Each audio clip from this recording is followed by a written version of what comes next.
A very very good morning to all my नादान परिंदो। कैसे हैं आप लोग? Good morning everyone. I welcome you all in another class. तो आज हम cell the unit of life के please excuse me lecture number 3 पर आ गए हैं। क्या ऑडियो वीडियो सबको क्लियर है? Good morning.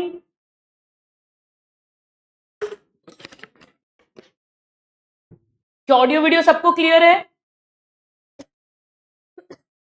तैयार है सब आज की क्लास के लिए? बहुत बहुत मजेदार क्लास होगी।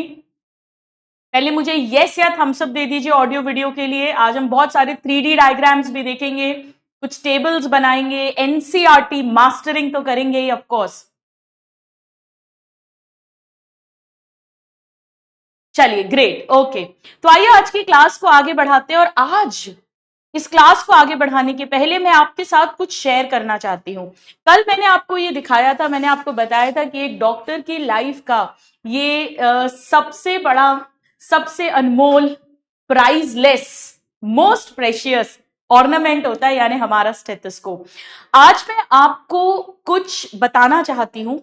ऑफ कोर्स ये फोटो से आप लोग कोई भी अनजान नहीं है।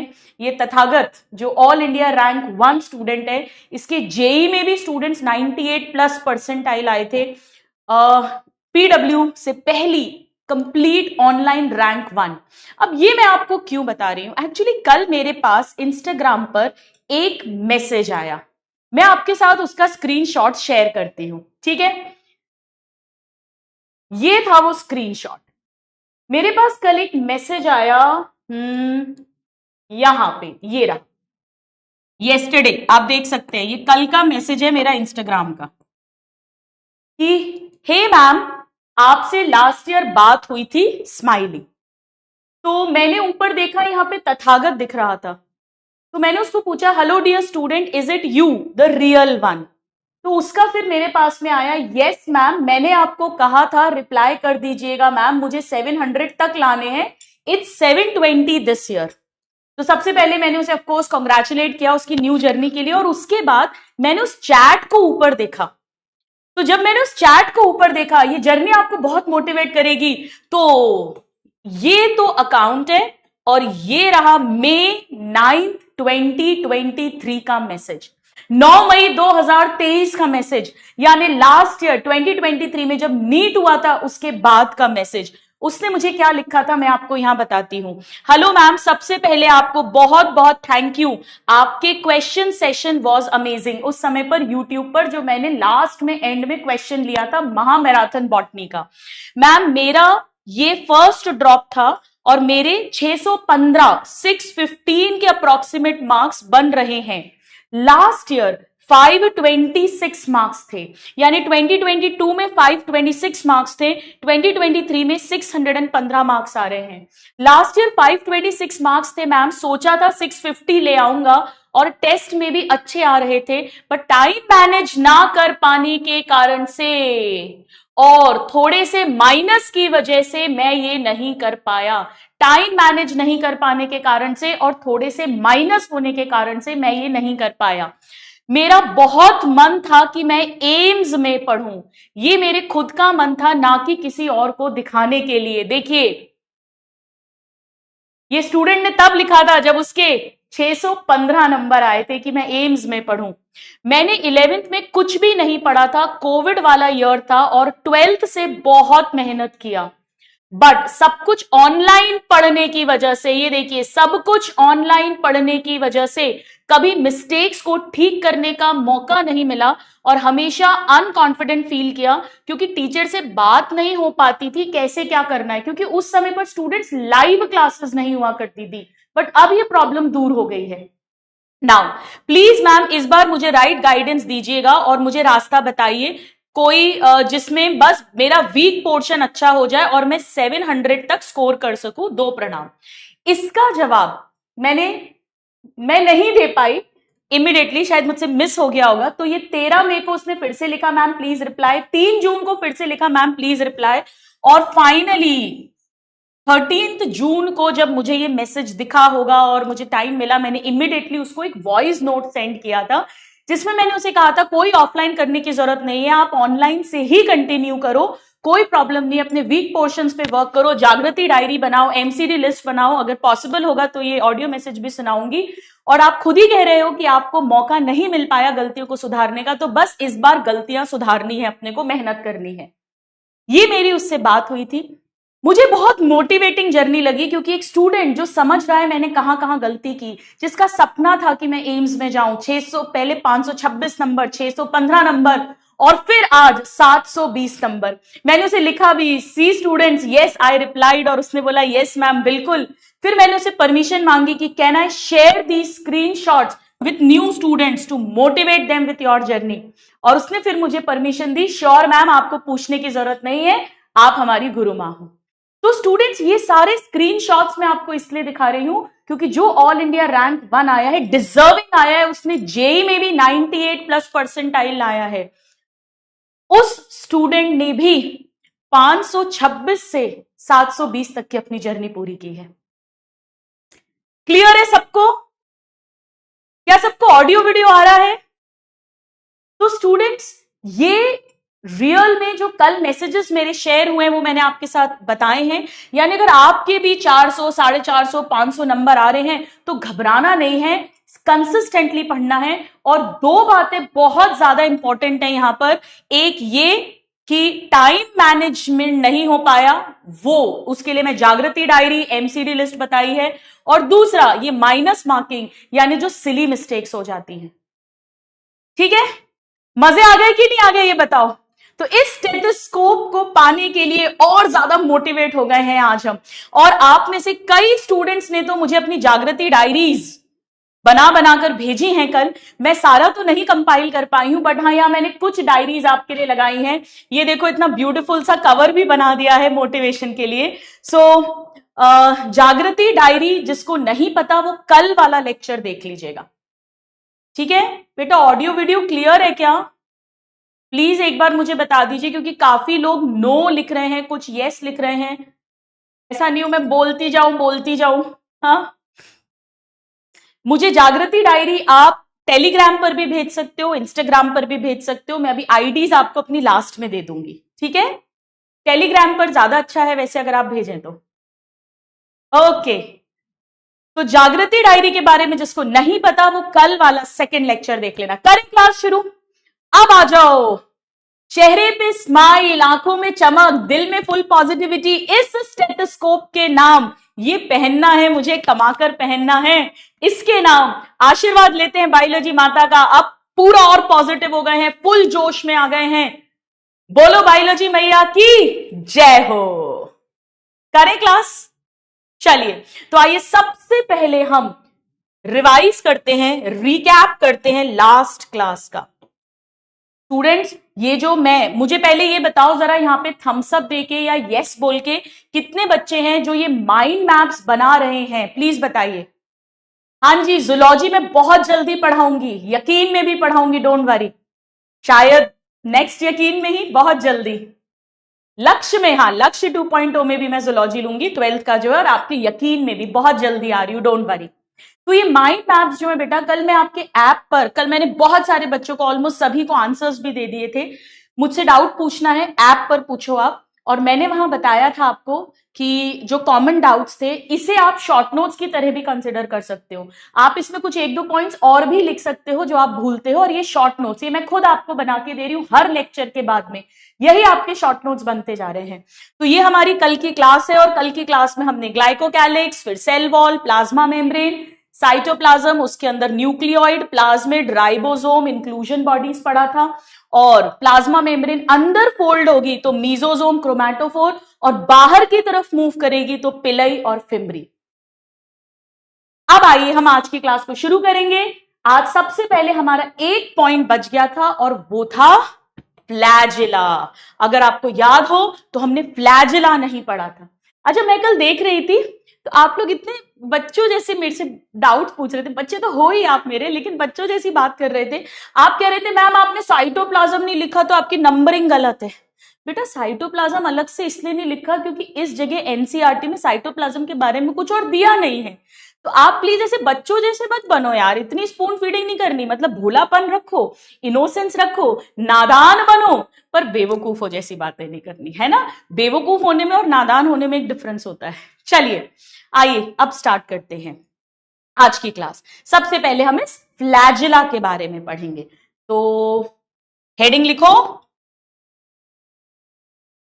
Bacteria if motile. आपको याद है मैंने कल की क्लास में बताया था आपको कि बैक्टीरिया जो है वो मोटाइल भी हो सकता है, नॉन मोटाइल भी हो सकता है। मोटाइल का क्या मतलब होता है बेटा, जिसकी फर्स्ट क्लास है उसे भी सब समझ में आएगा, डोंट वरी। हल्का हल्का सा कहीं पर हो सकता है रेफरेंस ना मिले, संडे को कंप्लीट कर लेना, 2 ही क्लास का बैकलॉग है, डोंट वरी। मोटाइल का मतलब है मैं यहां से चलकर यहां गई, यानी मैं मोटाइल हूं, मैं लोकोमोट कर रही हूं, मैं अपनी जगह बदल रही हूं इधर से इधर, है ना। तो बैक्टीरिया मोटाइल भी हो सकता है, नॉन मोटाइल भी हो सकता है। अगर नॉन मोटाइल है तो उसमें फ्लैजिला नहीं होगा, यानी अगर बैक्टीरिया मोटाइल है, इफ मोटाइल, तो उस पर मिलता है फ्लैजिला। Flagella flagella. अब कैसा होता है फ्लैजिला? फ्लैजिला के 3 पार्ट्स होते हैं, 3 पार्ट्स। आ जाओ इस डायग्राम में आपको पहले दिखाती हूं। यहां देखिए, सबसे पहले ये जो हिस्सा है ये बेस पर है, एकदम बेस पे, तो इसे बोलेंगे basal body. Basal body base पे है तो बेसल बॉडी। फिर हल्का सा हुक जैसा निकला हुआ है, ये हल्का सा, इसे बोलते हैं हुक। हुक। और फिर ये जो सबसे लंबा सा पार्ट है जो एक्चुअली मूव करेगा, इसे बोलते हैं फिलामेंट। फिलामेंट। आपको डायग्राम में मार्क करना है तो डायग्राम में कर लीजिए, वरना आप थ्योरी में लिख लेते हैं। तो बैक्टीरिया के अंदर बेटा जो फ्लैजिला है उसके 3 पार्ट्स होते हैं। एक सबसे बेस पे बेसल बॉडी, फिर जो थोड़ा सा निकला हुआ है हुक, और जो सबसे लंबा पार्ट है दैट इज फिलामेंट। क्लियर है? सब मेरे साथ लिख रहे हैं? जिसकी फर्स्ट क्लास है वो प्लीज लेक्चर 1 और लेक्चर 2 देख लेना। लेक्चर 1 के शुरू के 20 मिनट देख लेना, मैंने सब बताया है कैसे पढ़ना है।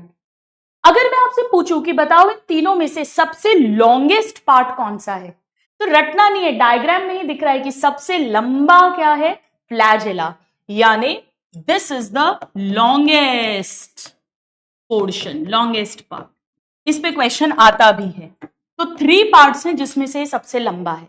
अगर मैं आपसे पूछूं कि बताओ सेल की सतह, सरफेस के बाहर कौन सा है, सेल की सरफेस के बाहर कौन सा है, तो भी सबसे बाहर ये ही निकल रहा है। तो इसको ऐसा भी लिखते हैं, extend from cell surface. Cell surface से यही लंबा सा बाहर निकल रहा है जो लॉन्गेस्ट पार्ट भी है। मैं आपको आगे जाके पढ़ाऊंगी कि यूकैरियोट्स के फ्लैजिला में बेसल बॉडी होती है, फिलामेंट होता है, पर हुक नहीं होता है यूकैरियोट्स के फ्लैजिला में। अब इनका फ्लैजिला बना होता है एक प्रोटीन का, उस प्रोटीन का नाम है बेटा फ्लैजिलिन प्रोटीन। एनसीईआरटी में हालांकि नहीं दिया है।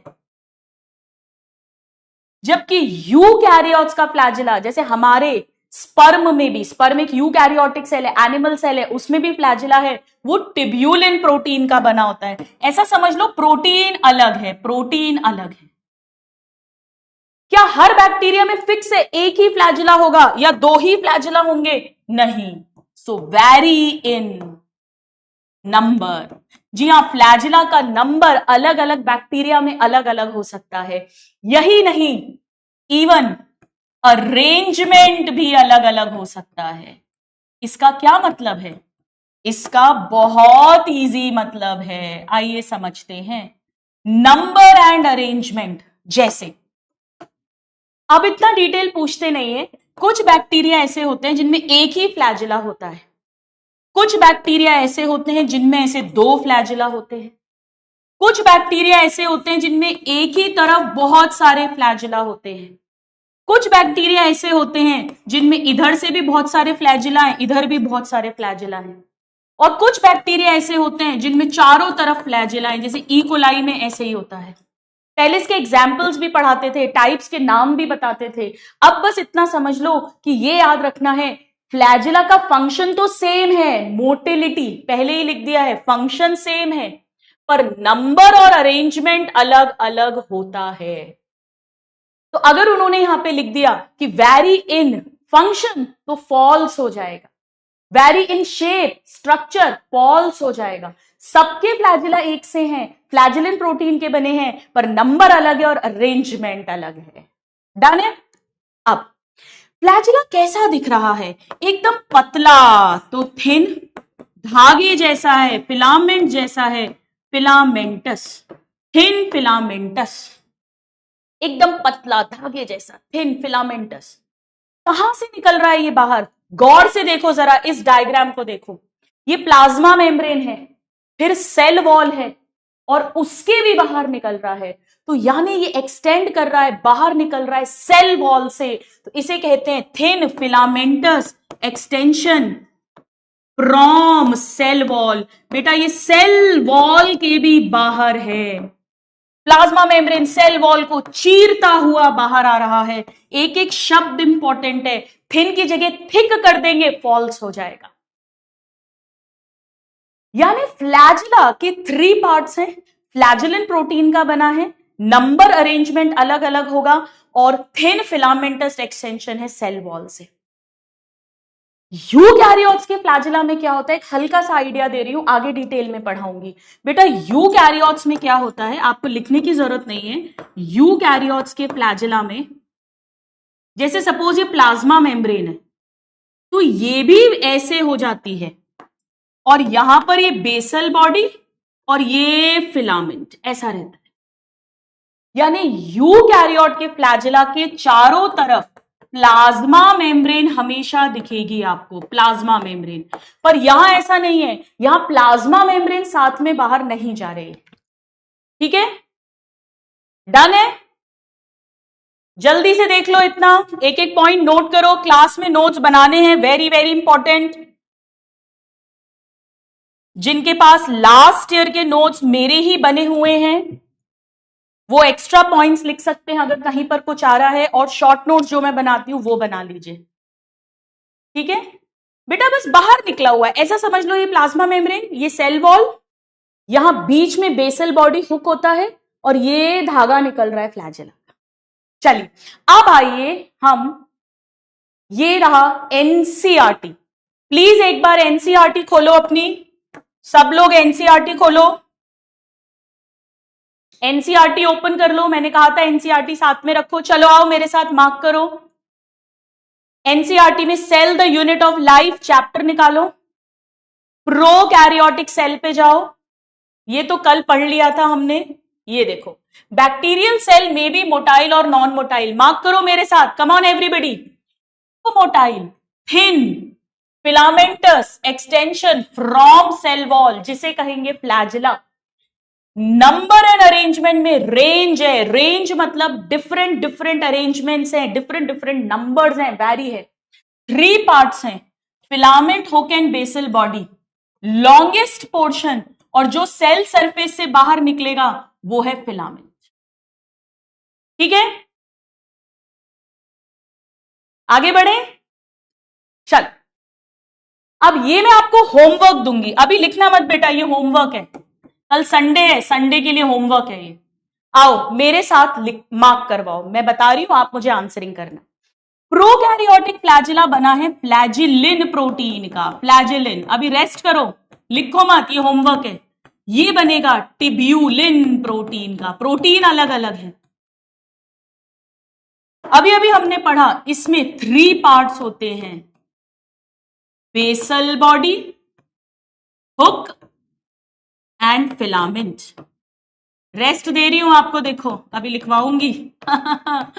यहां पर 2 पार्ट्स होते हैं। मैंने आपसे कहा था कि यूकैरियोट्स के फ्लैजिला में भी बेसल बॉडी मिलेगी, बिल्कुल मिलेगी, फिलामेंट मिलेगा, बिल्कुल मिलेगा, लेकिन हुक नहीं मिलता है।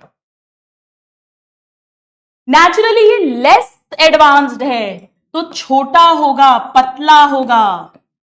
हमारे फ्लैजिला के कंपैरिजन में हमारा फ्लैजिला और लंबा होगा और मोटा होगा, नेचुरली मोर एडवांस्ड है। यहां पर कोई प्लाज्मा मेम्ब्रेन नहीं है, not surrounded by plasma membrane. यहां प्लाज्मा मेम्ब्रेन बाहर निकलकर नहीं जाती है, जबकि मैंने अभी अभी आपको बताया था कि यहां पर फ्लैजिला के चारों तरफ प्लाज्मा मेम्ब्रेन भी साथ जाएगी, यानी सराउंडेड बाय प्लाज्मा मेम्ब्रेन। आज थोड़ा सा होमवर्क भी दूंगी आपको, सराउंडेड बाय प्लाज्मा मेम्ब्रेन। इसके अलावा एक डिफरेंस और होता है, ये काम कैसे करते हैं, इनका फ्लैजिला कैसे घूमता है समझो। जैसे ये बेसल बॉडी है हुक है, तो बेसल बॉडी ना मोटर की तरह घूमती है 360 डिग्री, जैसे लट्टू घूमता है, तो फ्लैजिला का फिलामेंट ऐसे ऐसे ऐसे 360 डिग्री घूमता है, ऐसे। मतलब जैसे ये है ना, ये बेसल बॉडी हुक है, ये फिलामेंट है, ये ऐसे घूमेगा पूरा 360 डिग्री। जबकि हमारा यूकैरियोट्स का फ्लैजिला ऐसे घूमता है 180 डिग्री, हाफ सर्कल केवल ऐसे घूमता है, हंटर की तरह। इसे विप लैश बोलते हैं। विप, विप का मतलब हंटर, किसी को मारते हैं ना, you you you you 180 degree. तो इसका जो मूवमेंट है, मूवमेंट ये तो रोटेशन होता है, पूरा का पूरा रोटेटरी यानी 360 डिग्री का मूवमेंट होता है। और इसका विप लैश यानी 180 डिग्री का मूवमेंट होता है। इससे ज्यादा डिटेल्स आपको करने की कोई जरूरत नहीं है, ये आपका होमवर्क होगा। ठीक है, डन है। चलो अब मैं आपको एक 3D डायग्राम दिखाने वाली हूं प्रोकैरियोटिक सेल का। प्रोकैरियोटिक सेल का 3D डायग्राम। मैं यहां से थोड़ा सा ब्राइटनेस एकदम कम कर देती हूं, आपको अच्छे से दिख जाए। देखो कितना आराम से आज मस्ती से पढ़ रहे हैं अपन, बिल्कुल। आइए स्टूडेंट्स, हम देखते हैं 3D डायग्राम। थोड़ा सा इनलार्ज कर देती हूं, दिख रहा है सबको 3D डायग्राम प्रोकैरियोटिक सेल। देखिए ये जो स्ट्रक्चर्स दिख रहे हैं आपको बाहर, ये पिली और फिम्ब्री हैं। जो मोटे मोटे हैं इलोंगेटेड टिब्यूलर वो है पिली, और जो स्मॉल ब्रिसल लाइक हैं वो है फिम्ब्री। यहां पर आपको सेल एनवेलप बहुत अच्छे से दिखेगा। देखिए मैं ध्यान से आपको बताती हूं, ये जो सबसे आउटर मोस्ट है ये है ग्लाइकोकैलिक्स, जो ग्रीन कलर का बना है। जो व्हाइट कलर का बना हुआ है दिस ब्राइट है अभी भी, एक मिनट रुकिए, ये तो फुल डार्क है। ये जो व्हाइट कलर का ये है सेल वॉल। लाइट्स ऑफ करूं, रुकिए, अभी बताओ बेटर है?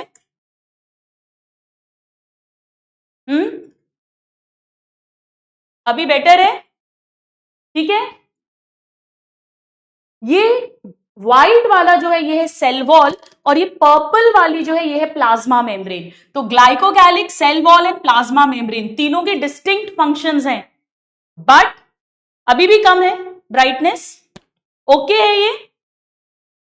ओके है तो मुझे एक बार यस लिख दो।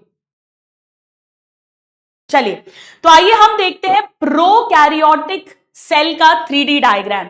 यहां पर आप देख सकते हैं ये ग्रीन वाली लेयर ग्लाइकोकैलिक्स है, उसके इनर व्हाइट वाली लेयर सेल वॉल है, और उसके इनर पर्पल वाली लेयर प्लाज्मा मेम्ब्रेन है। सबका डिस्टिंक्ट यानी डिफरेंट डिफरेंट फंक्शन है, बट टुगेदर एक सिंगल प्रोटेक्टिव यूनिट की तरह ये वर्क करता है, जो केमिकली कॉम्प्लेक्स है, जिसे सेल एनवेलप बोलते हैं। तो ये पूरा सेल एनवेलप है, ये सारा अंदर साइटोप्लाज्म है। साइटोप्लाज्म में एक ये डीएनए है बेटा, न्यूक्लियोइड जिसे कहा था, single circular double stranded DNA nucleoid, naked है, कोई न्यूक्लियर मेम्ब्रेन नहीं है। ये राइबोसोम्स पड़े हुए हैं, इधर इंक्लूजन बॉडीज भी हैं। अब देखो ये जो सरफेस से स्ट्रक्चर्स निकल रहे हैं, ये जो लॉन्ग है टिब्यूलर है ये पिलाई है, जो छोटे छोटे अगर बना दूं मैं तो वो फिम्ब्री हो जाएंगे। इस डायग्राम में मीजोजोम नहीं दिख रहा है, यही जो पर्पल वाली है अगर ये अंदर घूमेगी तो मीजोजोम, इनफैक्ट ये मीजोजोम हो जाएगा, ये वाला, ये पर्पल, ये मीजोजोम हो जाएगा। ये देखिए फ्लैजेला, ये बेसल बॉडी है, ये हुक है, और ये फिलामेंट है, long thin extends from cell wall, the longest part of flagella. क्या आप देख पा रहे हैं ये 3D डायग्राम को? ये देखो, ये ऐसे दिखते हैं पिलीफिमरी, इस तरीके से पिलीफिमरी दिखते हैं। ये देखिए, जब आप इसका कट सेक्शन देखेंगे तो अंदर कुछ इस तरह से दिखेगा। So this is the 3D diagram of a prokaryotic cell, right? चलिए, जूम कर दिया मैंने पूरा, ये देखो, ये देखो, देख लो अच्छे से, देखो तीनों लेयर्स देखो। ये डीएनए देखिए, ये रहा न्यूक्लियोइड वाला part, double stranded, circular, single. ये राइबोसोम्स हैं, इन्हीं में कुछ इंक्लूजन बॉडीज हैं, मीजोसोम्स हैं, और ये जो सरफेस पे स्ट्रक्चर दिख रहा है, ये बाहर जो निकले हुए हैं, these are the pili, and छोटे छोटे हो जाएंगे फिमरी। ठीक है, चलिए।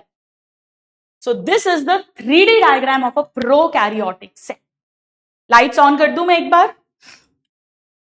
आइए अब हम डिफरेंस लिखेंगे between prokaryotic and eukaryotic cell. एक प्रोकैरियोटिक और यूकैरियोटिक सेल के बीच में क्या डिफरेंस होता है। अब ये भी मैं आपको होमवर्क दे रही हूं, अगर कोई स्टूडेंट की फास्ट हैंड राइटिंग है, थोड़ा बहुत अभी लिख सकते हो, वरना भी इंजॉय करो और देखो।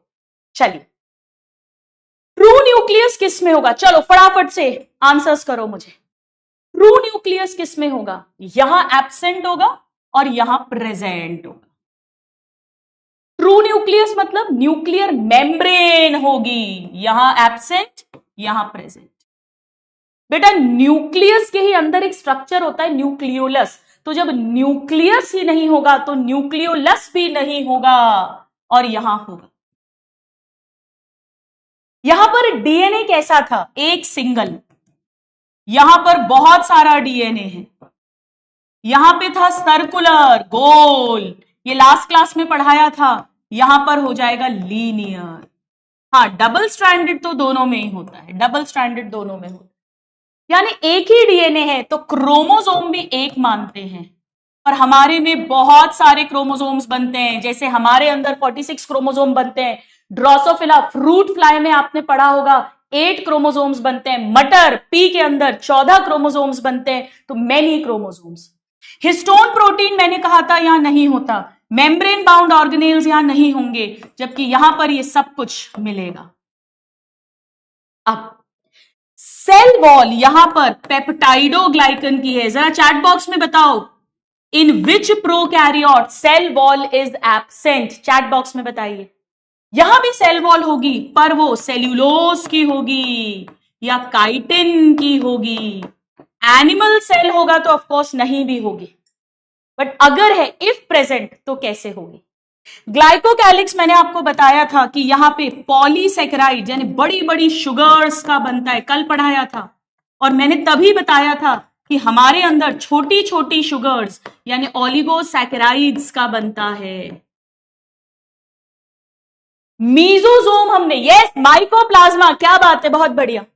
मीजोसोम हमने पढ़ा था कि सिर्फ प्रोकैरियोट्स में है, पिलीफिमरी सिर्फ प्रोकैरियोट्स में है, यूकैरियोट्स में नहीं मिलते हैं। तो mesosome, pili fimbriae only in prokaryotes. Then polysome मैंने बताया था केवल प्रोकैरियोट्स में है, यूकैरियोट्स में नहीं होते हैं। ये इसके यूनिक फीचर्स थे। इंक्लूजन बॉडीज केवल प्रोकैरियोट्स में थी, जिसमें cyanophycin granules, glycogen granules, volutin granules और गैस वैक्यूल्स थे, वो सब कुछ यहां नहीं होगा। हाँ, राइबोसोम्स दोनों में हैं, पर अगर मैं साइटोप्लाज्म के अंदर बात करूं तो इसके राइबोसोम 70S टाइप थे, जबकि यहां पर 80S होंगे। बेटा यूकैरियोट्स में पढ़ा चुकी हूं, क्लोरोप्लास्ट, माइटोकॉन्ड्रिया के अंदर 70S होते हैं राइबोसोम, पर अभी हम कंपेयर कर रहे हैं तो साइटोप्लाज्म को कंपेयर कर रहे हैं। फ्लैजिला दोनों में होगा, लेकिन इसका फ्लैजिला शॉर्टर है, थिनर है, फ्लैजिलिन प्रोटीन का बना है। Basal body, hook, filament 3 parts हैं जो अभी अभी देखा, जबकि यहां टिब्यूलिन प्रोटीन का बना है, थिकर है, लॉन्गर है, 2 ही पार्ट्स का बना है। सारे डिफरेंसेस हमने ऑलरेडी लिख लिए थे। फ्लैजिला का अच्छा ओवरऑल साइज कल की क्लास में मैंने लिखवाया था, जब प्रोकैरियोटिक सेल लिखवाया था कि प्रोकैरियोटिक सेल स्मॉलर होता है और मल्टीप्लाई फास्टर करता है as compared to eukaryotic cell, यानी यूकैरियोटिक सेल बड़ा होगा और स्लोअर मल्टीप्लीकेशन होगा। बेटा माइटोसिस मियोसिस करने में टाइम लगता है। साइज तो हमने फर्स्ट क्लास में भी पढ़ा था कि यूकैरियोटिक सेल 10 से 20 माइक्रोन है, 10 to 20 micron. Yes very good, आप लोग आंसर्स लिख रहे हैं, जबकि बैक्टीरिया 3 to 5 माइक्रोन होता है। डायग्राम के हिसाब से बात करें तो 1 to 2 माइक्रोन होता है। अब ये बड़ा यूनिक पॉइंट है, ये अभी पूरा समझ नहीं आएगा, मैं आगे जाके बताऊंगी, बहुत ध्यान से सुनो। साइटो का मतलब होता है सेल और स्केलेटन का मतलब होता है कंकाल, ढांचा। तो एक्चुअली जैसे हमारी बॉडी है, हमारी बॉडी का कंकाल कौन बनाता है? हमारी बोन्स, हड्डियां। ऐसे ही बैक्टीरिया के अंदर कुछ प्रोटीन के धागे होते हैं साइटोप्लाज्म में, जो उसे सपोर्ट देते हैं, उसका स्केलेटन बनाते हैं। ऐसा कुछ मैंने आपको प्रोकैरियोट्स में नहीं पढ़ाया क्योंकि एब्सेंट होता है, हाँ यूकैरियोट्स में प्रेजेंट होता है। और ये बड़ा इंपॉर्टेंट पॉइंट है क्योंकि ये एनसीईआरटी में दिया है, ये एनसीईआरटी में दिया है, अभी हम आगे देखेंगे। इसके अलावा बेटा एक मूवमेंट होता है, बड़ा ध्यान से सुनना भाई, चैट्स में मत लिखना, सुनना। एक चीज और, कोई चीज आया नहीं करे तो पहले एक बार दोबारा से लेक्चर देखा करो, आ जाएगा समझ में, फिर आप डाउट पूछो। होता क्या है, जैसे एक सेल है, सपोज ये एक सेल है, इसमें साइटोप्लाज्म है। सपोज यहां पर एक चीज पड़ी हुई है, एक शुगर पड़ी हुई है। ये साइटोप्लाज्म घूमता है, मूव करता है। तो जब ये मूव करता है तो वो शुगर भी मूवमेंट करेगी। ये जो साइटोप्लाज्म का मूवमेंट है, जिसके कारण से मटेरियल इधर के उधर ट्रांसपोर्ट होते हैं, इस मूवमेंट को बोलते हैं साइक्लोसिस। साइक्लोसिस साइटोप्लाज्म का मूवमेंट। जैसे अपन बोलते हैं ना कि कोई वेब सीरीज साइलेंस 2 Z5 पर स्ट्रीम कर रही है, या लाइव स्ट्रीमिंग, स्ट्रीमिंग मतलब रनिंग, ऐसे ही साइटोप्लाज्म भाग रहा है, दौड़ रहा है, तो साइटोप्लाज्मिक स्ट्रीमिंग यानी साइक्लोसिस। ऐसा कुछ भी प्रोकैरियोट्स में नहीं होता, यूकैरियोट्स में होता है। डन है? ये आपका होमवर्क हो जाएगा। चलिए, difference between prokaryotic and eukaryotic cell. आ जाओ जी, चलो एक क्वेश्चन करते हैं, मास्टरिंग एनसीईआरटी। मैं यहां लगा देती हूं पोल।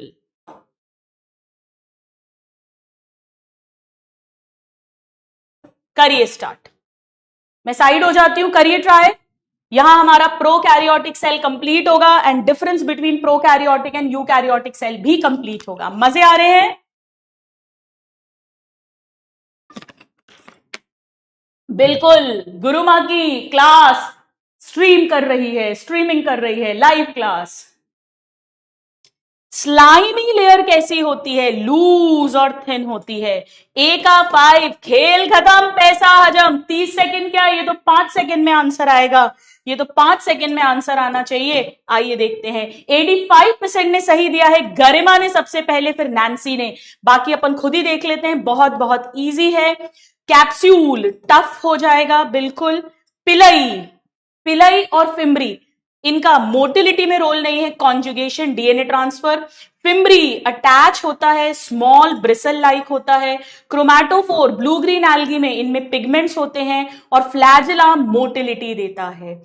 और मीजोजोम डीएनए रेप्लिकेशन में रोल प्ले करते हैं। ठीक है, चलिए आइए एक क्वेश्चन और करते हैं, मास्टरिंग द एनसीईआरटी। करिए ट्राई। हम एनसीईआरटी की एक एक लाइन, एक एक वर्ड को मास्टर करेंगे। अगर किसी के पोल में प्रॉब्लम आ रहा है तो चैट्स में आंसर दे दो, मैं सबके आंसर्स देख रही हूं। मिसमैच्ड प्रेयर यानी फॉल्स पूछा है। कैप्सूल थिक एंड टफ है, स्लाइम लेयर लूज है। पिली और फिम्बरी का मोटिलिटी में कोई रोल नहीं होता, ये दोनों पिलिन प्रोटीन के बने हुए हैं और पिलिन प्रोटीन कॉन्ट्रैक्ट रिलैक्स करता ही नहीं है। हाँ, बैक्टीरियल सेल मोटाइल भी हो सकता है, नॉन मोटाइल भी हो सकता है, यानी इसका आंसर आ जाएगा सी। आइए देखते हैं, 78% ने ऑलमोस्ट सही किया है। Kunal, Tanushree, very good. अब आइए मेरे प्यारे प्यारे नादान परिंदों, हेडिंग डालिएगा, eukaryotic cell. Please put the next heading eukaryotic cell. Prokaryotic cell हमारा कंप्लीट हुआ, यूकैरियोटिक सेल।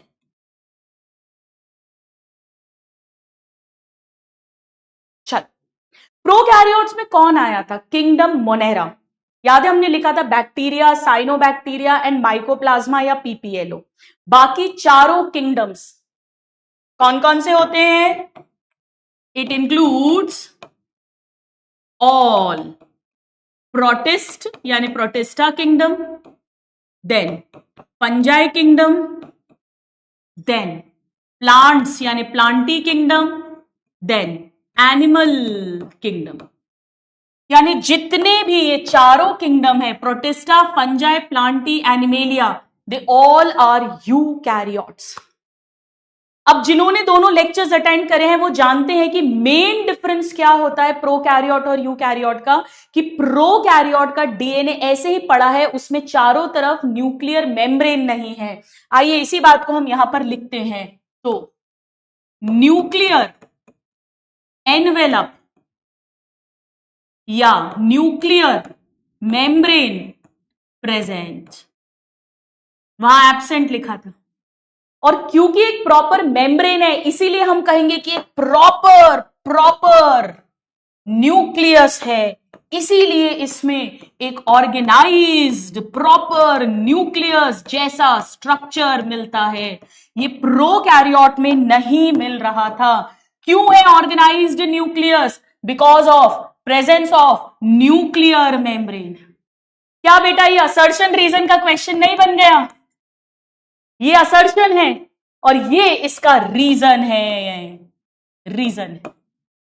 चलिए इसी तरीके से इसमें मेम्ब्रेन से घिरे हुए ऑर्गेनेल्स मिलते हैं। ये भी हमने बात की थी कि जो मेम्ब्रेन बाउंड ऑर्गेनेल्स हैं वो यूकैरियोट्स में मिलेंगे, प्रोकैरियोट्स में नहीं मिलेंगे।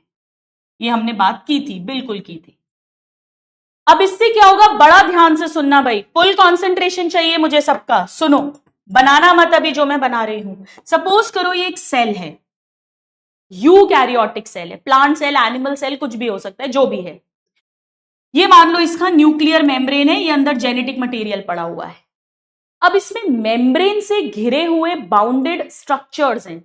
सपोज ये माइटोकॉन्ड्रिया है, मान लो ये क्लोरोप्लास्ट है, मान लो ये गोल्जी बॉडी है, मान लो ये ईआर है, मान लो ये लाइजोसोम है।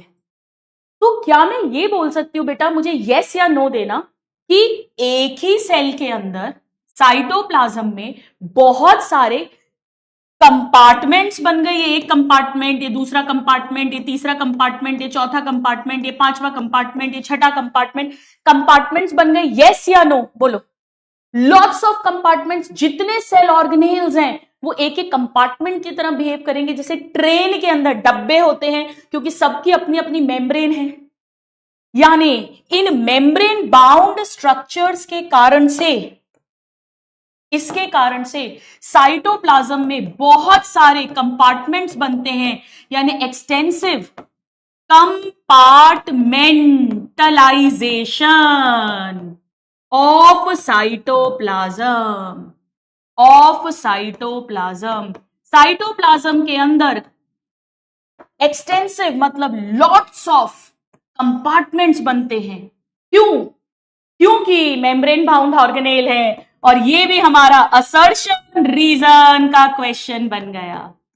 ये असर्शन है, साइटोप्लाज्म में एक्सटेंसिव कंपार्टमेंटलाइजेशन है। What is the reason? Due to presence of membrane bound organelles. मजे आ गए?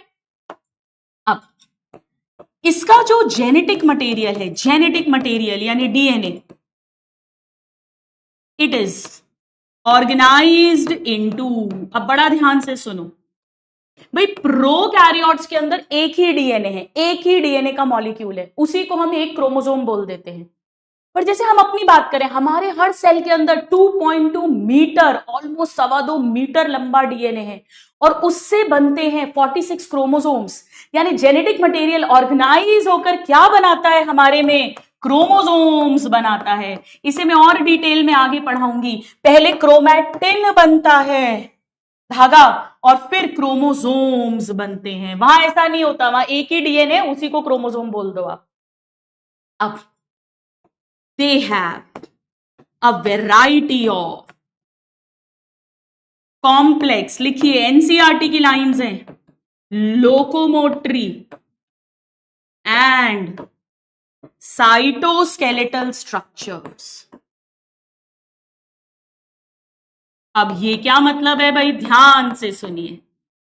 लोकोमोशन का मतलब होता है एक जगह से दूसरी जगह जाने में जो स्ट्रक्चर हेल्प करे।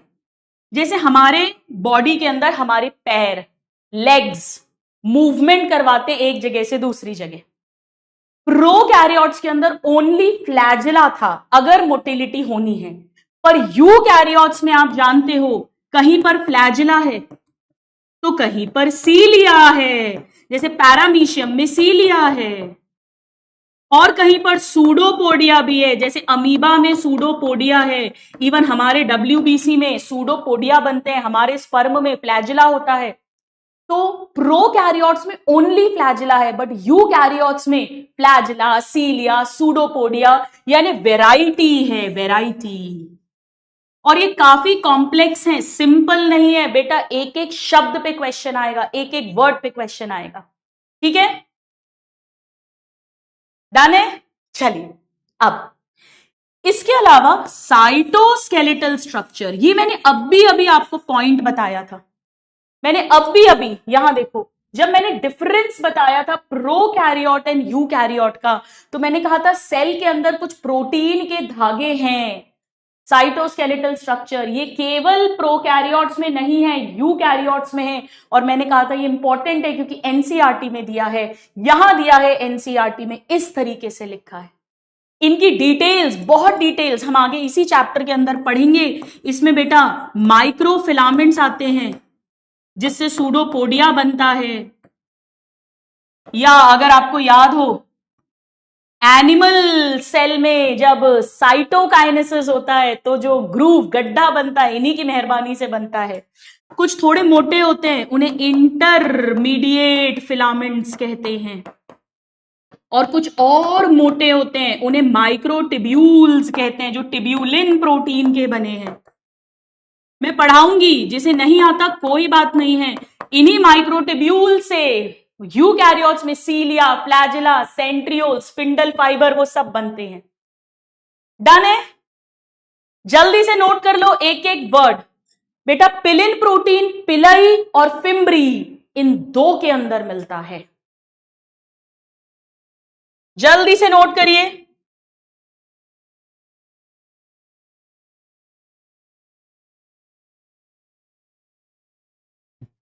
हो गया? चल, अब मैं आपको एनसीईआरटी के दो डायग्राम्स दिखा रही हूं। अपनी एनसीईआरटी ओपन करिएगा। ये सारे यूकैरियोटिक सेल सेम नहीं है भाई। यूकैरियोट्स में तो प्लांट्स भी आते हैं और एनिमल्स भी आते हैं, पर प्लांट और एनिमल बहुत डिफरेंट होते हैं। तो आइए इस बात को अब हम यहां पर लिख लेते हैं। All eukaryotic cells are not identical. ये बात तो हमने प्रोकैरियोट्स में भी कही थी बेटा, अगर आपको याद हो। प्रोकैरियोट में भी हमने कहा था कि उनका शेप, साइज, फंक्शन सब कुछ वैरी करता है, डिफरेंट होता है। इनमें तो होगा ही। मेन 4 पॉइंट्स एनसीईआरटी में दिए हैं प्लांट सेल और एनिमल सेल के डिफरेंस में, पर कुछ और भी डिफरेंस होते हैं, तो हम सब कुछ पढ़ेंगे। ये देखिए, सबसे पहले आप एनसीईआरटी ओपन करिए।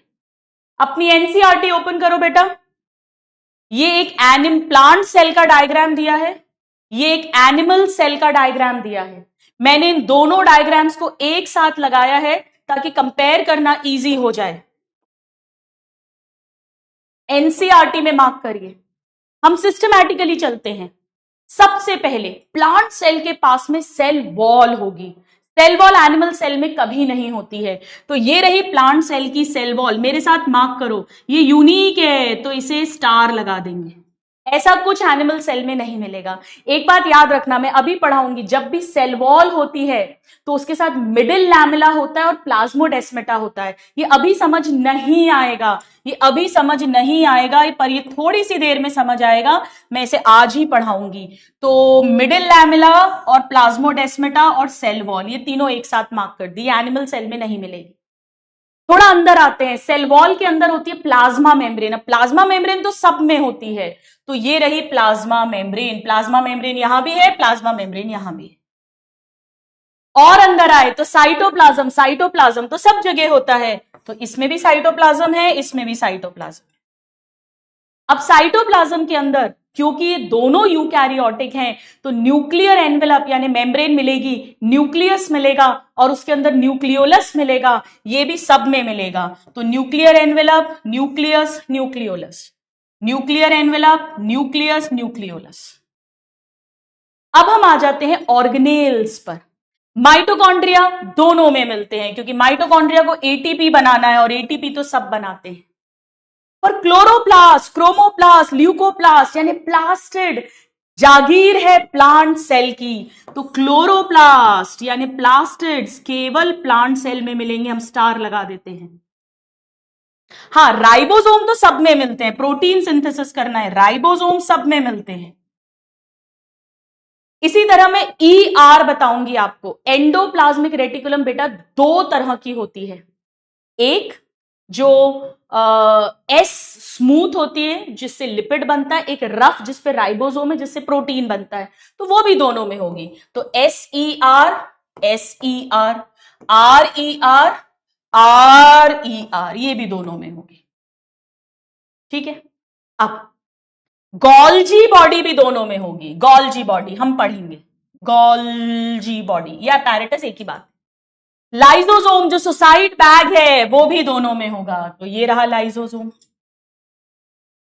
एक बेटा माइक्रो बॉडी होती है, परऑक्सीजोम जिसे कहते हैं, परऑक्सीजोम भी दोनों में मिलता है, तो परऑक्सीजोम और परऑक्सीजोम।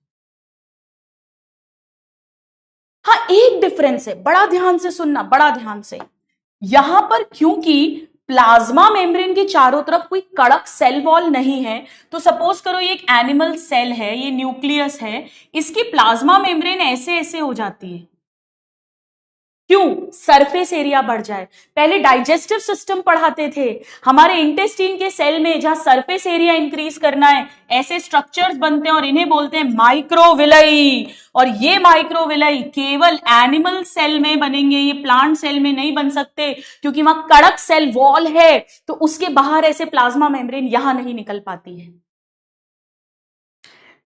इसके अलावा यहां पे माइक्रोट्यूब्यूल्स मिलते हैं, बेटा बना नहीं है पर वो यहां भी मिलते हैं। ठीक है, अब मेरी बात बड़ा ध्यान से सुनो। एक मूवी है 1970s की, दीवार, आपने तो नहीं देखी होगी, और ना देखना ना टाइम वेस्ट करना। उसमें अमिताभ बच्चन और शशि कपूर होते हैं। शशि कपूर जो रणबीर कपूर, करीना कपूर के चाचा जी हैं, classic actor of his time.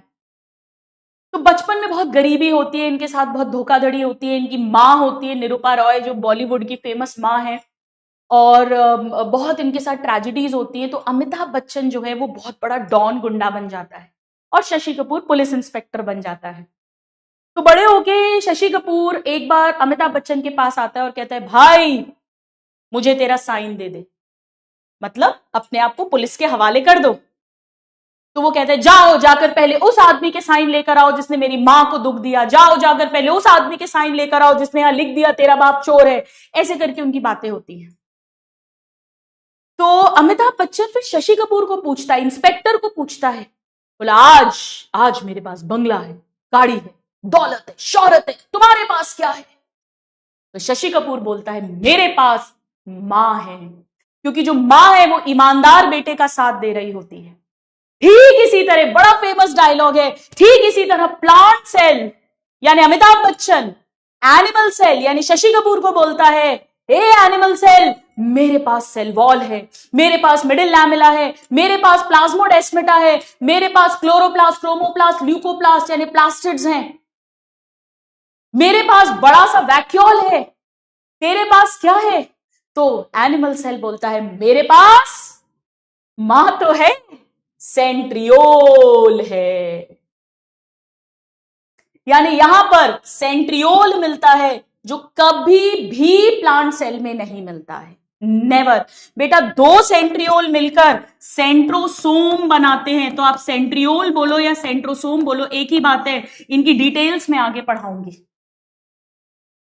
अब जो मैंने वैक्यूल शब्द बोला था, अगर डायलॉग में याद हो, तो एक्चुअली वैक्यूल एनिमल सेल में मिल सकते हैं, पर एक बड़ा सा सेंटर में वैक्यूल, देखो कितना बड़ा एरिया ऑक्यूपाई किया है, देखो 90% तक वॉल्यूम ऑक्यूपाई करता है, ऐसा वाला वैक्यूल भी केवल प्लांट सेल पर होता है। यानी प्लांट सेल के पास cell wall, middle lamella, vacuole, chloroplast और प्लाज्मोडेस्माटा, ये यूनिक है। और एनिमल सेल के पास सेंट्रियोल या सेंट्रोसोम यूनिक है। एनसीईआरटी के अंदर सेल वॉल दिया है, मैं अभी बताती हूं, चलो एनसीईआरटी की थ्योरी में क्या दिया है, ये तो डायग्राम हो गया, सबको क्लियर हो गया? यस, टैप वैक्यूल की बात कर रही हूं बेटा, बिल्कुल ठीक है। चलिए अब आ जाओ, हम एक डिफरेंस के फॉर्म में पढ़ते हैं प्लांट एंड एनिमल सेल। तो जो मेरे साथ लिख सकते हैं लिख लो, वरना कोई बात नहीं बेटा, कल संडे है, आराम से बना लेना। तो सेल वॉल यहां मिलेगी, यहां नहीं मिलेगी। प्लास्टिड जैसे क्लोरोप्लास्ट, क्रोमोप्लास्ट यहां मिलेंगे, यहां नहीं मिलेंगे। सैप वैक्यूल, ये एनसीईआरटी में लिखा है, लार्ज सेंट्रल वैक्यूल यहां मिलेगा और यहां नहीं मिलेगा। ये 3 पॉइंट्स एनसीईआरटी में दिए हैं, इसीलिए मैंने इन्हें डबल टिक भी लगा दिया है। ये एनसीईआरटी के पॉइंट्स हैं, एनसीईआरटी की थ्योरी के पॉइंट्स हैं। अब सेंट्रियोल जो है, बड़ा ध्यान से सुनना जो मैं कह रही हूं, यहां मिलेगा और यहां ध्यान से सुनना, एनसीईआरटी ने लिखा है absent in almost all plants.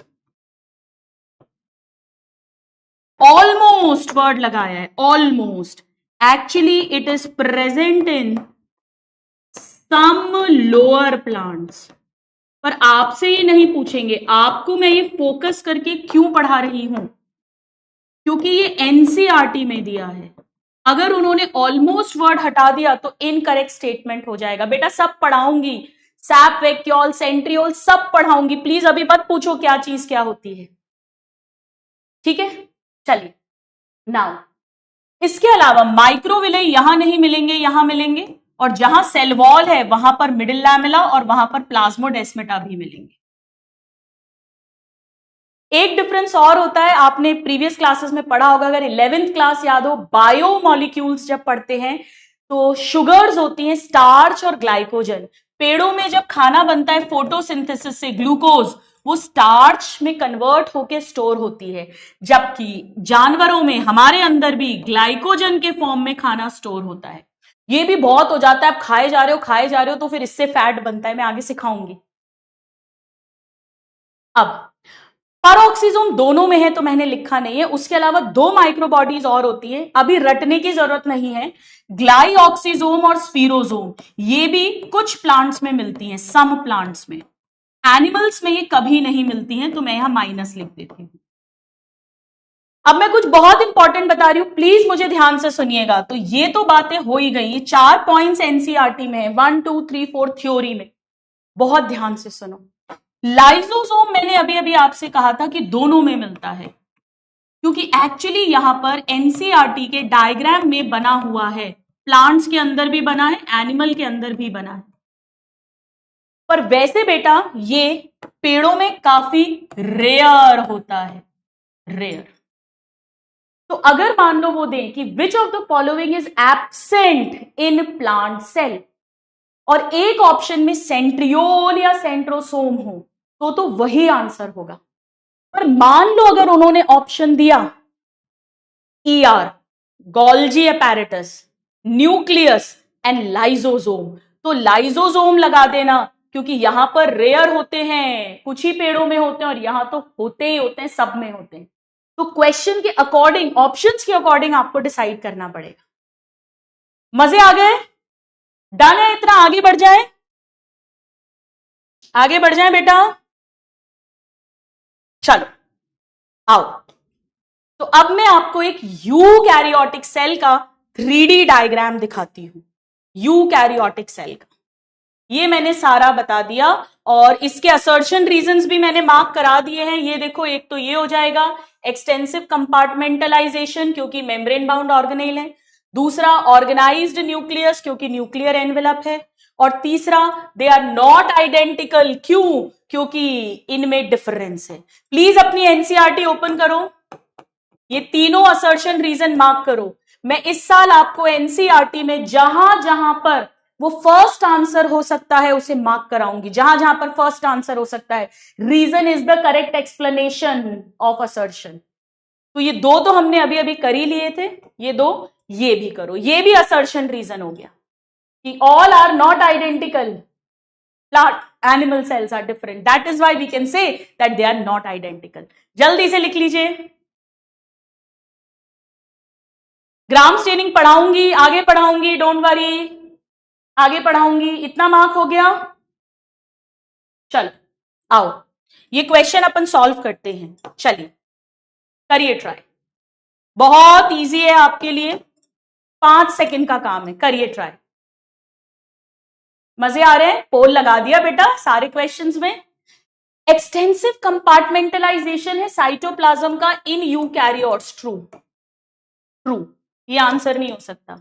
Membrane bound organelles दिखते हैं, मिलते हैं, ट्रू, ये भी नहीं हो सकता। मैंने आपको सिखाया है या तो बिकॉज या दैट्स वाई लगा के पढ़ो। Membrane bound organelles are present, that is why there is extensive compartmentalisation, that is why. Assertion and reason, answer will be 1। 89% ने ऑलमोस्ट सही दिया। Amit, Kunal, Navjot, well done. चलिए एक क्वेश्चन और करिए ट्राई, खुद से करो ट्राई, देखो कहीं मैंने उल्टा तो नहीं लिख दिया। एक बात याद रखना, असर्शन और रीजन अगर उल्टा लिख दिया तो जरूरी नहीं है 1 आंसर आ जाए, हमें लॉजिक लगाना है। एक ही तरह से प्रैक्टिस करो, या तो रीजन पढ़ के दैट्स वाई लगाओ या असर्शन पढ़ के बिकॉज लगाओ। यूकैरियोटिक पोजेस ऑर्गेनाइज्ड न्यूक्लियस, बिल्कुल ट्रू है। यूकैरियोट का genetic material is enveloped by, क्या आंसर आएगा बताइए? फॉल्स बेटा, न्यूक्लियर मेम्ब्रेन होती है, प्लाज्मा मेम्ब्रेन थोड़ी ना होती है। तभी तो सिखाया है एक एक वर्ड बाय वर्ड पढ़ना है। देखना, ये देखो केवल 13% ने सही किया। मेरी पलटू जनता पलट मत जाना, ऑप्शंस में भी ज्यादातर लोग 1 दे रहे हैं चैट्स में। 57% ने रॉन्ग आंसरिंग की है। Vanshika, Rahul, Ritika, Abdul, Shireen, very good. समझ में आया कहां गलती हो गई है? अगर मजे आ गए तो एक थम्स अप ठोक दो जल्दी से, खुश होके पढ़ो। Yes, nuclear membrane, absolutely. आपको फंसाया था मैंने और आप फंस गए। मैंने फंसाया, मैंने जाल फेंका और मछली कांटे में आ गई। चलिए करिए ट्राई। आइए नेक्स्ट क्वेश्चन करो ट्राई।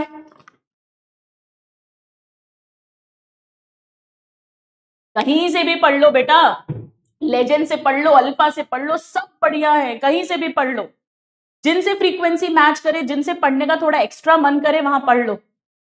लेकिन ऐसा मत करो कि अल्फा की क्लास में आके लेजेंड की बातें कर रहे हो, लेजेंड की क्लास में आके अल्फा को वो कर रहे हो, आप प्रमोट कर रहे हो, वो मत करो। क्योंकि अगर आप लेजेंड वाले हो तो आपको इस समय लेजेंड में होना चाहिए, वहां सर की क्लास चल रही है, आपका मिस हो रहा है। और अगर आप अल्फा वाले और वहां बैठे हुए हैं तो भी आप अपना टाइम वेस्ट कर रहे हो, तो इधर आ जाओ। तो बेटा ईमानदार रहो, हम सब गुरुजन आपके लिए हैं। चलिए, नॉट ट्रू यानी false. Variety of locomotory and cytoskeletal organised into chromosome, wrong. Organized nucleus with a nuclear envelope. All eukaryotic cells are not identical. 77% ने सही दिया। संदीप, सौम्य, लीना, बहुत बढ़िया। चलिए आइए एक क्वेश्चन और। पूरी मास्टरिंग एनसीईआरटी करने वाले हैं इस बार अपन। Match the column, fill in the blank, statement wise, सब तरह के क्वेश्चंस। एक एक असर्शन रीजन आपको एनसीईआरटी में मार्क करा दूंगी। जल्दी से यस बताओ, कितने बच्चों ने मेरे साथ एनसीईआरटी में असर्शन रीजन मार्क कर रहे हैं जब मैं क्लास में कराती हूं? जरा मुझे यहाँ पे यस लिख के भेजो। Plant and animal cells are identical, no, ये लो सीधे खेल खत्म।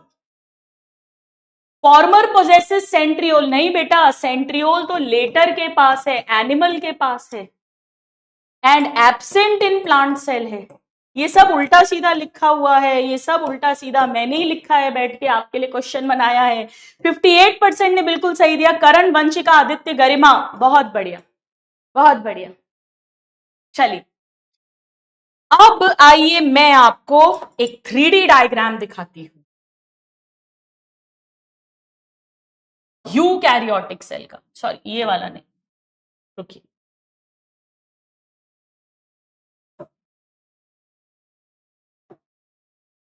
ये यूकैरियोटिक सेल। चल,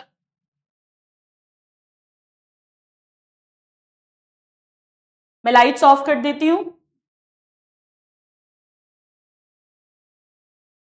ठीक है? अभी ठीक है ये? चलिए यहां से भी हम ब्राइटनेस मिनिमम कर देते हैं। देखिए आइए, ये मैं एक यूकैरियोटिक सेल दिखाने वाली हूं आपको। यहां पर आप देख सकते हैं बेटा, ये प्लाज्मा मेम्ब्रेन है, मतलब ये प्लांट सेल नहीं है, ये एनिमल सेल है। ये पूरी प्लाज्मा मेम्ब्रेन है, ये देखो लिखा है, ये देखो ये प्लाज्मा मेम्ब्रेन है। प्लाज्मा मेम्ब्रेन के बाद में यहां देखिए, ये सेंटर में ये पूरा न्यूक्लियस है, इसकी न्यूक्लियर एनवेलप होगा। यहां पर ये जो जाल जैसा दिख रहा है, ये ईआर है, हम पढ़ेंगे। ईआर के पास में यहां पे गोल्जी बॉडी होगी। इधर ये माइटोकॉन्ड्रिया है, ये देखो ये लिखा है, ये रहा माइटोकॉन्ड्रिया, इधर माइटोकॉन्ड्रिया है। आप देख सकते हैं यहां से, इस एंगल से देखो, ये रही प्लाज्मा मेम्ब्रेन, ये रहा न्यूक्लियस, ये रहा ईआर, ये साइड में गोल्जी बॉडी, यहां पर माइटोकॉन्ड्रिया, ये छोटे छोटे राइबोसोम्स हैं। हम सब देखेंगे, धीरे धीरे धीरे सब पढ़ेंगे। तो ये जो मैंने आपको एक 3D डायग्राम दिखाया है, ये एक यूकैरियोटिक एनिमल सेल का डायग्राम है, ठीक है? अब आइए मैं आपको प्लांट सेल का डायग्राम दिखाती हूं। आपको सेंड करने की कोई जरूरत नहीं है, आपको बिल्कुल टाइम वेस्ट नहीं करना है अपना। ये सिर्फ दिमाग में इमेज बनाने के लिए है, सिर्फ दिमाग में इमेज बनाने के लिए बेटा। पढ़ना तो वही है जो थ्योरी में है, क्वेश्चन तो एनसीईआरटी से ही आएगा। चलिए आइए, ये देखिए, ये रहा एक प्लांट सेल। नहीं, ये गिफ्ट नहीं है आपके लिए, इसके अंदर बॉक्स नहीं है। 3D diagram of a plant cell. ये देखो सबसे बाहर ये ग्रीन कलर की, ये है सेल वॉल, और सेल वॉल के अंदर ये व्हाइट कलर की प्लाज्मा मेम्ब्रेन। यहां पर आप देख सकते हैं cell wall and plasma membrane. और इसमें देखो एक बड़ा सा सेंट्रल, लार्ज सेंट्रल वैक्यूल। ऐसा कोई स्ट्रक्चर एनिमल सेल में नहीं दिखा था। ये हो गया हमारा न्यूक्लियस, ये पूरा ईआर। यहां पर ये क्लोरोप्लास्ट ग्रीन कलर का बना है, ऐसा कोई स्ट्रक्चर एनिमल सेल में नहीं दिखा था। ये पीछे हमारा माइटोकॉन्ड्रिया है ऑफ कोर्स, बाकी इसमें भी ईआर है, राइबोसोम्स है, गोल्जी बॉडी भी होगी। ये रही गोल्जी बॉडी, आप देख सकते हैं। ये 3D व्यू है, ऐसे देख लो, ये लो अंदर, ये बाहर नहीं है, सब कुछ ये देख सकते हैं आप। अब देखिए इस एंगल से, तो इसमें सेल वॉल है, प्लाज्मा मेम्ब्रेन है, क्लोरोप्लास्ट जो वहां नहीं दिखा था, लार्ज सेंट्रल वैक्यूल जो एनिमल सेल में नहीं दिखा था, न्यूक्लियस है, ईआर है, राइबोसोम्स हैं, गोल्जी अपैरेटस है। ये सारे स्ट्रक्चर्स हमें, मेन स्ट्रक्चर्स सारे दिख रहे हैं। मजे आ गए? ठीक है, तो ये हो गया हमारा प्लांट सेल। तो आज हमने एनिमल सेल, प्लांट सेल और प्रोकैरियोटिक सेल तीनों के 3D डायग्राम्स को अच्छे से देख लिया है। अब आइए मैं लाइट्स ऑन करती हूं। एक एक स्ट्रक्चर पे अभी मत जाओ, मैं पढ़ाऊंगी तब समझ में आ जाएगा सब, ठीक है? अभी मत स्ट्रेस लो आप, मेन तो अपने को थ्योरी पढ़नी है। अब आइए हेडिंग लिखिएगा सेल वॉल, हेडिंग लिखिए सेल वॉल। अब हम यूकैरियोट्स के सेल वॉल को स्टार्ट कर रहे हैं। अब एक बात समझो, प्लाज्मा मेम्ब्रेन बेटा लिविंग स्ट्रक्चर है, लिविंग। अमाइलोप्लास्ट सिखाऊंगी, जिसमें स्टार्च स्टोर होता है, उसे अमाइलोप्लास्ट बोलते हैं, एक तरह का प्लास्टिड, मैं सब सिखाऊंगी। लेकिन सेल वॉल डेड यानी नॉन लिविंग कहते हैं। प्लीज नोट करो, सेल वॉल नॉन लिविंग यानी डेड है, क्योंकि प्लाज्मा मेम्ब्रेन मैं पढ़ाऊंगी, प्लाज्मा मेम्ब्रेन, न्यूक्लियस, ऑर्गेनेल्स, ये सब कुछ लिविंग होते हैं, नॉन लिविंग। बेटा प्लीज आगे आगे से मत पूछो ये डिक्टायोसोम क्या है, मैं सब पढ़ाऊंगी ना, सब सिखाऊंगी। अभी चैप्टर खत्म ही कहां हुआ है, अभी तो स्टार्ट ही हुआ है। अब ये वॉल है, और वॉल हमेशा कड़क होनी चाहिए, रिजिड होनी चाहिए। कहते हैं ना, तेरा दिल है कि पत्थर, तेरा दिल है कि दीवार, सर मारो इस पे तो भी ये पिघलेगा नहीं।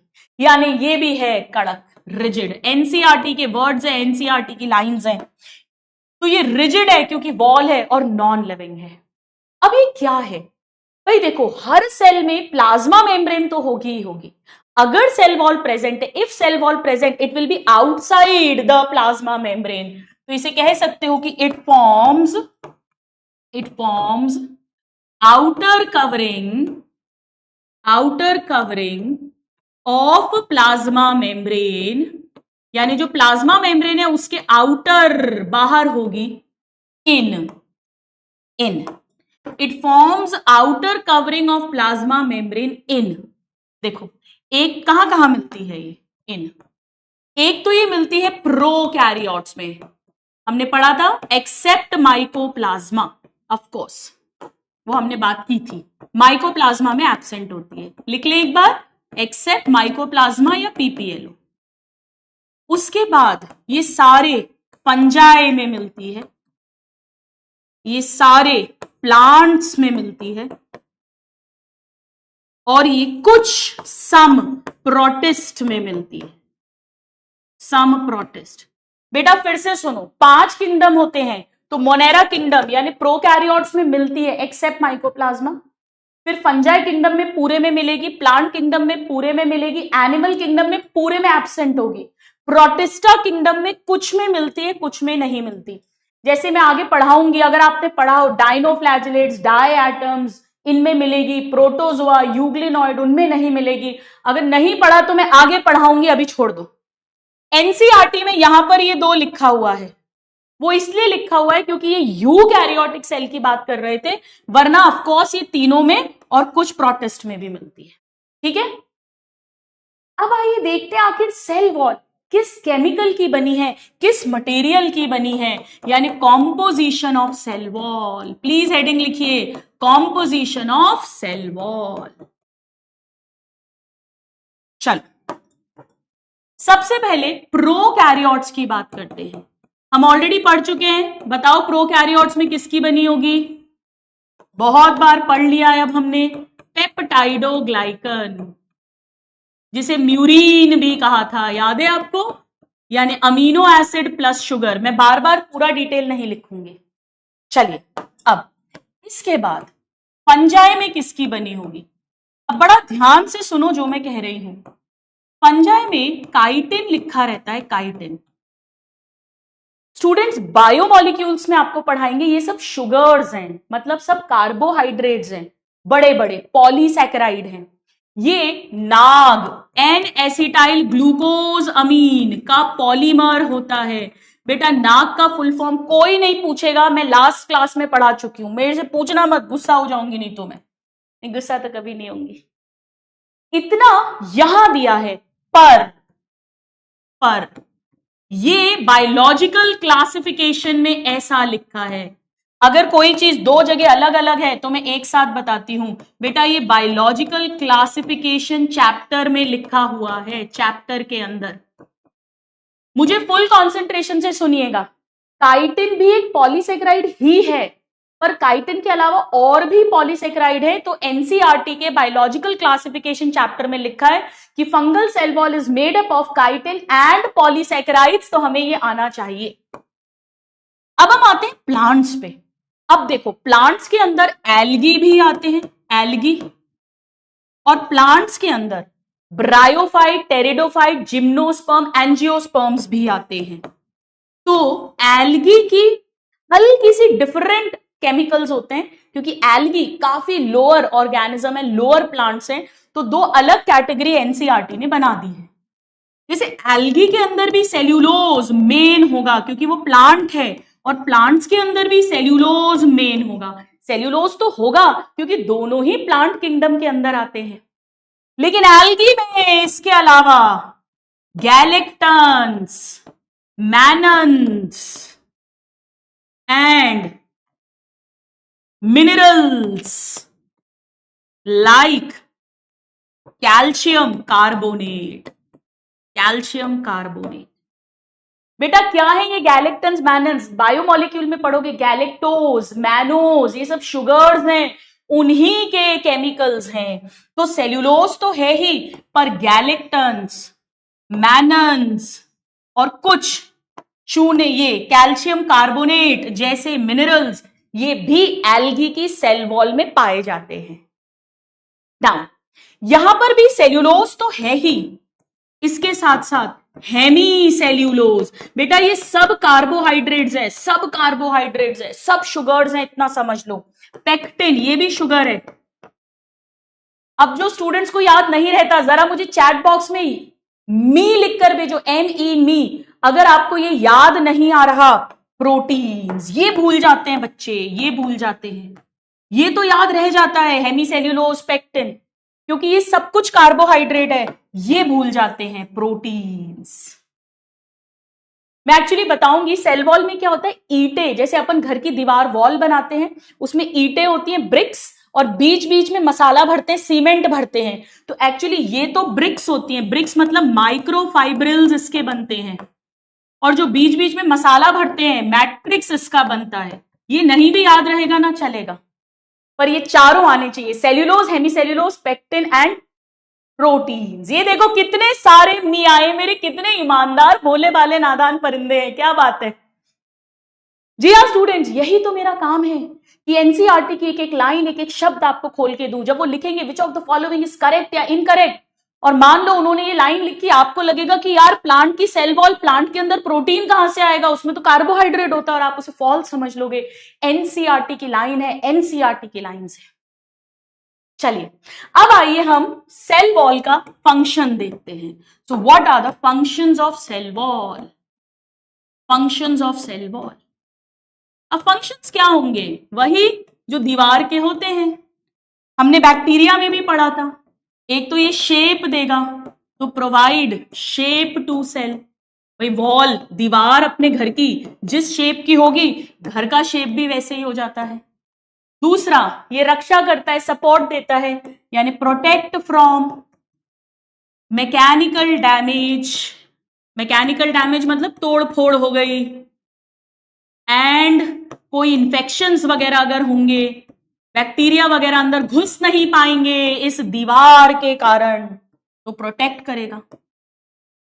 यानी ये दीवार एक बैरियर है, एक रोकथाम है। हमारे घर में भी तो ऐसे ही होता है, बाहर से कोई एकदम से आ नहीं सकता, यानी बैरियर टू, ऐसा लिखती हूं, provide barrier to, barrier to, जो सेल नहीं चाहता, अनडिजायरेबल, डिजायर मतलब जो मैं चाहती हूं, वांट, और अनडिजायरेबल जो मैं नहीं चाहती, ऐसे बड़े बड़े मॉलिक्यूल्स को ये अंदर नहीं आने देगी, रोक देगी। बेटा ध्यान से सुनना, इसको डिजायरेबल कर देंगे तो रॉन्ग हो जाएगा, इसे माइक्रो कर देंगे तो रॉन्ग हो जाएगा। इन वर्ड्स पे बड़ा ध्यान देना। मैक्रो बड़े बड़े मॉलिक्यूल्स नहीं, छोटे छोटे तो घुस जाते हैं। Now last but not the least, help in cell to cell interaction. अब इसका क्या मतलब है, ये अभी थोड़ी देर में समझ में आएगा। मैंने एक लाइन लिखवाई थी आपको, अगर याद हो, प्रोकैरियोट्स में मैंने प्लाज्मा मेम्ब्रेन में कहा था कि it interacts with the outside of cell. ये सेल और सेल के बीच में कनेक्शन, वो जो प्लाज्मोडेस्माटा, अभी सब सिखा दूंगी मैं, डोंट वरी, सब बता दूंगी मैं। तो हमने देखा सेल वॉल क्या है, नॉन लिविंग है, रिजिड है, कहां कहां मिलती है, और उसका कॉम्पोजिशन क्या है, किस सेल में, और उसका फंक्शन क्या है। अब आइए देखते हैं आखिर सेल वॉल बनती कैसे है। Formation of cell wall, formation of cell wall. चलिए आइए देखते हैं, बेसिक से समझाती हूं, आपको मजे आ जाएंगे, सुनिए ध्यान से। सपोज करो ये एक सेल है, प्लांट सेल, ये सेल वॉल है, सेल वॉल है, और ये अंदर की तरफ प्लाज्मा मेम्ब्रेन या सेल मेम्ब्रेन है। बेटा आप सबको पता है, सेल जब डिवाइड करता है तो पहले न्यूक्लियस डिवाइड करता है, फिर साइटोप्लाज्म डिवाइड करता है। यानी सपोज करो न्यूक्लियस डिवाइड कर गया, ये डिवाइड कर गया,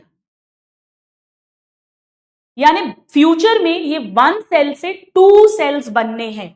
सपोज करो ये सेल ए है, सपोज करो ये सेल बी है, लेकिन मुझे यहां पे सेल वॉल बनानी है, बी सेल की भी और ए सेल की भी। तो होता क्या है, ध्यान से समझना। सबसे पहले जब यहां पे न्यूक्लियस का डिवीजन हो रहा था तो स्पिंडल फाइबर्स बनते हैं। बेटा जिसको पता हो अच्छी बात है, नहीं पता भी छोड़ देना। ऐसा समझ लो एक माइक्रोट्यूब्यूल, वो जो धागे हैं प्रोटीन के, उनसे बनते हैं ताकि क्रोमोसोम डिवाइड हो जाए, न्यूक्लियस डिवाइड हो जाए।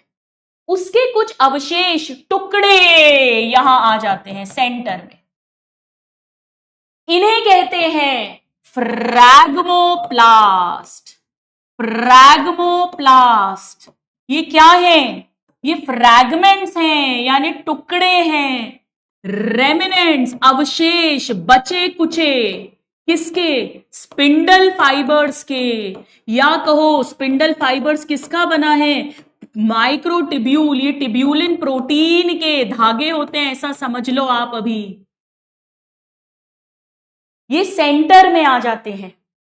फिर यहां साइटोप्लाज्म में जो गोल्जी बॉडीज हैं वो पेक्टिन शुगर बनाना शुरू करती हैं। बेटा ग्लूकोज क्लोरोप्लास्ट में बनता है, पर पेक्टिन वगैरह गोल्जी बॉडी बनाती है, तो वो यहां पे पेक्टिन भरना शुरू करती है।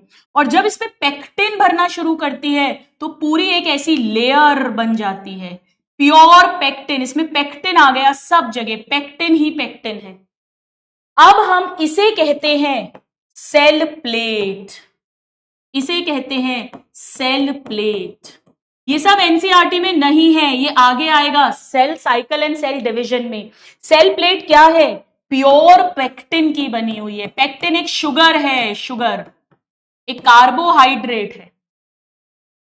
अब यहां साइटोप्लाज्म से कैल्शियम आना शुरू होता है इसके ऊपर, थोड़ा मैग्नीशियम ज्यादा कैल्शियम, यानी अब यहां पर पेक्टिन के साथ कैल्शियम और मैग्नीशियम इकट्ठा हो जाता है। तब हम इसी सेल प्लेट को कहते हैं middle lamella. Middle lamella. Cell wall नहीं बनी है अभी तक, मिडिल लैमेला। मिडिल लैमेला क्या है, कैल्शियम पेक्टेट की बनी हुई है। पेक्टिन तो पहले से ही था, कैल्शियम पेक्टेट। एक्चुअली थोड़ा सा मैग्नीशियम पेक्टेट भी होता है, पर 80 to 90% यही है, एनसीईआरटी में भी यही दिया है। इसने दोनों सेल्स को जोड़ के रखा हुआ है, यानी ये फेविकॉल का जोड़ है। इट ग्लूज या holds neighbouring cells together, neighbouring cells together. ऐसा समझो ये सीमेंट है, सीमेंटिंग लेयर भी कहते हैं इसको बेटा, सीमेंटिंग लेयर है ये, सीमेंटिंग लेयर। इसी के ऊपर सेल वॉल बनेगी, अभी आपको बनाना सिखाऊंगी। ये सेल वॉल का हिस्सा नहीं है, ये बीच की लेयर है। आपने देखा होगा जो फ्रूट होता है वो कड़क होता है जब कच्चा होता है, पर जब वो पकता है, राइपन होता है, तो वो सॉफ्ट हो जाता है। क्यों, क्योंकि फ्रूट के अंदर सेल्स होंगे। फ्रूट एक ऑर्गन है, ऑर्गन के अंदर टिश्यूज है, टिश्यू सेल्स के बने हैं, और प्लांट सेल है यानी सेल वॉल है। उसके बीच बीच में मिडिल लैमेला है, वो मिडिल लैमेला घुल जाती है। ये पहले क्वेश्चन आता था कि fruits become soft on ripening. जब राइपन होते हैं, पकते हैं, तो फ्रूट सॉफ्ट हो जाते हैं। क्यों, क्योंकि मिडिल लैमेला गायब हो जाती है, डिसॉल्व हो जाती है। एक एंजाइम निकलता है बेटा, वो मिडिल लैमेला के कैल्शियम पेक्टेट को डाइजेस्ट कर देता है। आपको ये नहीं भी याद रहेगा तो चलेगा, अब नहीं पूछा है काफी सालों से, पर ये 2 पॉइंट्स एनसीईआरटी के हैं, ये 2 पॉइंट्स एनसीईआरटी के हैं। तो सबसे पहले टुकड़े आए स्पिंडल फाइबर के, उस पर पेक्टिन जमा हो गया, सेल प्लेट कहलाएगी। उस पर कैल्शियम आ गया, ये मिडिल लैमेला बन गई। अब क्या होता है, बड़ा ध्यान से सुनना। मिडिल लैमेला कॉमन है। अब इसके ऊपर दोनों साइड, ए सेल और बी सेल, दोनों तरफ पेक्टिन आता है। एक्चुअली सेल्यूलोज की ईंटें होती हैं, पर जो सीमेंट है उसमें हेमीसेल्यूलोज है, पेक्टिन है, प्रोटीन है, जो हमने पढ़ा था, पर मेन पेक्टिन होता है, मेन पेक्टिन। ये जमा होना शुरू होगा, ये जमा होना शुरू होगा, डिपॉजिट होना। ये इधर भी डिपॉजिट होगा बेटा, ध्यान से देखो, और इधर भी डिपॉजिट होगा, इधर भी डिपॉजिट होगा, दोनों साइड डिपॉजिट होगा। अभी सेल यंग है बेटा, ध्यान से सुनना, अभी अभी नया नया सेल बना है, अभी इसे ग्रो करना है। अगर इसे ग्रो करना है बेटा, रिपीट रिपीट क्या लिख रहे हो यार, पहले सुनो तो सही, सुनो तो सही, आप पहले बात तो सुनो जो मैं कह रही हूं आपको, पढ़ाने तो दो, फिर मैं आपकी चैट्स ऑफ कर दूंगी। पहले सुनो तो सही, पहले ही मान लेते हो मुझे कुछ समझ में नहीं आ रहा, 3 बार तो रिपीट कर चुकी हूं मैं ऑलरेडी अभी की अभी। सुनो, तो ये होता क्या है कि पेक्टिन जमा होना शुरू होता है मिडिल लैमेला के दोनों तरफ। अभी सेल यंग है, तो यंग सेल को ग्रो करना है, तो ये अभी जो लेयर बन रही है ये फ्लेक्सिबल होनी चाहिए। फ्लेक्सिबल क्यों होनी चाहिए? फ्लेक्सिबल क्योंकि अगर ये कड़क बनेगी, रिजिड, तो सेल टूट जाएगा जब ग्रो करेगा। तो जो पहली लेयर बनती है, पहली लेयर, इसको हम नाम दे रहे हैं प्राइमरी वॉल।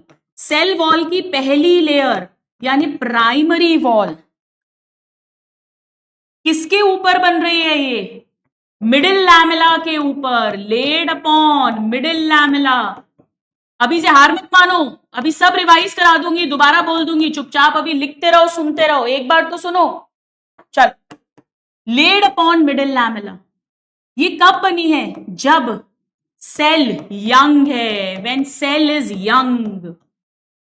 और अगर सेल यंग है तो ये फ्लेक्सिबल होनी चाहिए, यानी इसमें ग्रोथ होनी चाहिए, केपेबल ऑफ ग्रोथ।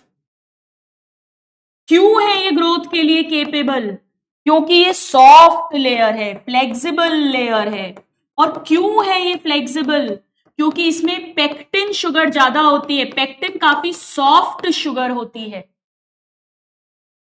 मैं फिर कह रही हूं, अब बड़ा ध्यान से सुनो भाई, आपको अगर ये सब भूलना है आप भूल जाओ। आपको क्या क्या आना चाहिए कि पहले मिडिल लैमेला बनती है, मिडिल लैमेला कैल्शियम पेक्टेट की है, और मिडिल लैमेला दो सेल के बीच में उन दोनों को पकड़ के रखेगी, ग्लू करके रखेगी। मिडिल लैमेला ना ए सेल की है ना बी सेल की है, वो बीच का स्ट्रक्चर है। एलओसी समझ लो, लाइन ऑफ कंट्रोल, ना इंडिया की है ना पाकिस्तान की है, बीच का है, कॉमन है। इस पर जो पहली दीवार बनेगी, इधर भी, ये भी प्राइमरी वॉल ही है बेटा, ये भी प्राइमरी वॉल ही है, ये ए सेल की है, वो बी सेल की है। ये वॉल फ्लेक्सिबल होनी चाहिए, सॉफ्ट होनी चाहिए, ग्रोथ के लिए काबिल होना चाहिए, क्योंकि अभी सेल यंग है, सेल को ग्रो करना है। अगर ये रिजिड हुई तो सेल टूट जाएगा, चटक जाएगा। ठीक है, डन हो गया। अब इसके ऊपर जब सेल मैच्योर हो जाता है, पहले तो प्राइमरी वॉल ही रहती है, फिर जब सेल मैच्योर हो जाता है, अब सेल को और ग्रो नहीं करना है, अब हमें इस वॉल को कड़क बनाना है, तो अब इसके ऊपर और लेयर बनाई जाती है। प्राइमरी के ऊपर लेयर बनाओगे, यानी अगली लेयर तो वो सेकेंडरी वॉल की होगी। मैं यहां बनाती हूं अब secondary wall, secondary wall, secondary wall बना रही हूं मैं, सेकेंडरी वॉल। ऐसे लेयर, ये देखो एक लेयर बनी पहले, सेकेंडरी वॉल है। अब ये कड़क है, ये बहुत कड़क है, ये रिजिड है, इसकी शुगर जो है वो कड़क वाली होगी, मैं अभी सब बताऊंगी आपको। इसे कहते हैं सेकेंडरी वॉल, सेकेंडरी वॉल। ये कब बनी है? ये तभी बन सकती है बेटा जब सेल मैच्योर हो गया है। अगर सेल यंग है और आपने सेकेंडरी वॉल बना दी तो सेल ग्रो करने पे चटक जाएगा, क्रैक हो जाएगा। तो सेकेंडरी वॉल कब बनेगी? In mature cell, in mature cell, mature cell. ये रिजिड है, कड़क है, रिजिड। ये लेयर्स में बनती है, इन लेयर्स, सबसे पहले ये वाली बनेगी, फिर ये वाली, फिर ये वाली, ऐसे लेयर्स बनती जा रही हैं ताकि अच्छे से मोटी कड़क हो जाए। यानी ये थिकर भी होगी, थिकर भी होगी, प्राइमरी वॉल की तुलना में काफी मोटी है, काफी कड़क है। इसमें बेटा लिग्निन शुगर ज्यादा होती है, मोर लिग्निन। प्राइमरी वॉल में बिल्कुल भी लिग्निन नहीं था। लिग्निन बेटा एक शुगर ही है पर काफी कड़क शुगर है। मैं फिर कहती हूं, एनसीईआरटी क्या क्या लिखती है कि सबसे पहले एक मिडिल लैमेला बनेगी। मिडिल लैमेला कैल्शियम पेक्टेट की बनी है, ग्लू या होल्ड नेबरिंग सेल्स टुगेदर। इस मिडिल लैमेला के ऊपर अभी जब सेल यंग है तो पहले प्राइमरी वॉल बनेगी। Primary wall when cell is young, capable of growth है, फ्लेक्सिबल है, पेक्टिन शुगर ज्यादा है। जब सेल मैच्योर हो जाएगा, when the cell is mature, ये एनसीईआरटी में दिया है तो इंपॉर्टेंट है, तब कड़क वाली लेयर बनेगी। कड़क वाली लेयर यानी सेकेंडरी वॉल जिसमें लिग्निन ज्यादा होगा, उसकी 2-3 लेयर्स बनाएंगे। ये कितनों को समझ में आ गया जो मैंने अभी बोला? ये बताइए, जो मैंने अभी बोला वो कितनों को समझ में आ गया? जो बच्चे रिपीट कर रहे थे, क्या उनको ये बात समझ आ गई? इतना ही याद रखना है कि मिडिल लैमेला बनेगी कैल्शियम पेक्टेट की, जो 2 नेबरिंग पड़ोसी सेल्स को ग्लू या होल्ड करेगी। अभी क्योंकि सेल यंग है, नया नया बन रहा है, तो उस पर प्राइमरी वॉल बनेगी जो ग्रो कर सकती है, क्योंकि सेल को ग्रो करना है, फ्लेक्सिबल है, पेक्टिन ज्यादा है। जब सेल मैच्योर होगा तो उस पर सेकेंडरी वॉल बनेगी, ये रिजिड होगी, कड़क होगी, क्योंकि अब इसकी रक्षा करने का काम करना है, इसमें लिग्निन ज्यादा होगा। आप गौर से देखो, सेकेंडरी वॉल में बीच बीच में गैप छोड़ा है मैंने, वो गैप क्यों छोड़ा है वो अभी थोड़ी देर में बताऊंगी आपको। अच्छा, यानी बड़ा ध्यान से सुनना, मिडिल लैमेला के ऊपर क्या बनेगा? प्राइमरी वॉल, और प्राइमरी वॉल के और ऊपर क्या डलेगी? Secondary wall. सेकेंडरी वॉल, इतना क्लियर है सबको? इस पूरे को, प्राइमरी वॉल और सेकेंडरी वॉल को मिलाकर सेल वॉल कहते हैं।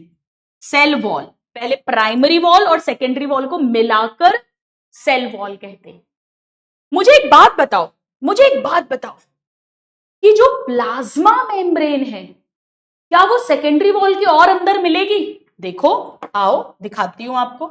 सपोज करो ये है प्लाज्मा मेम्ब्रेन ना, ये वाली थी ना प्लाज्मा मेम्ब्रेन, ये ऐसी हो जाएगी, ये रही।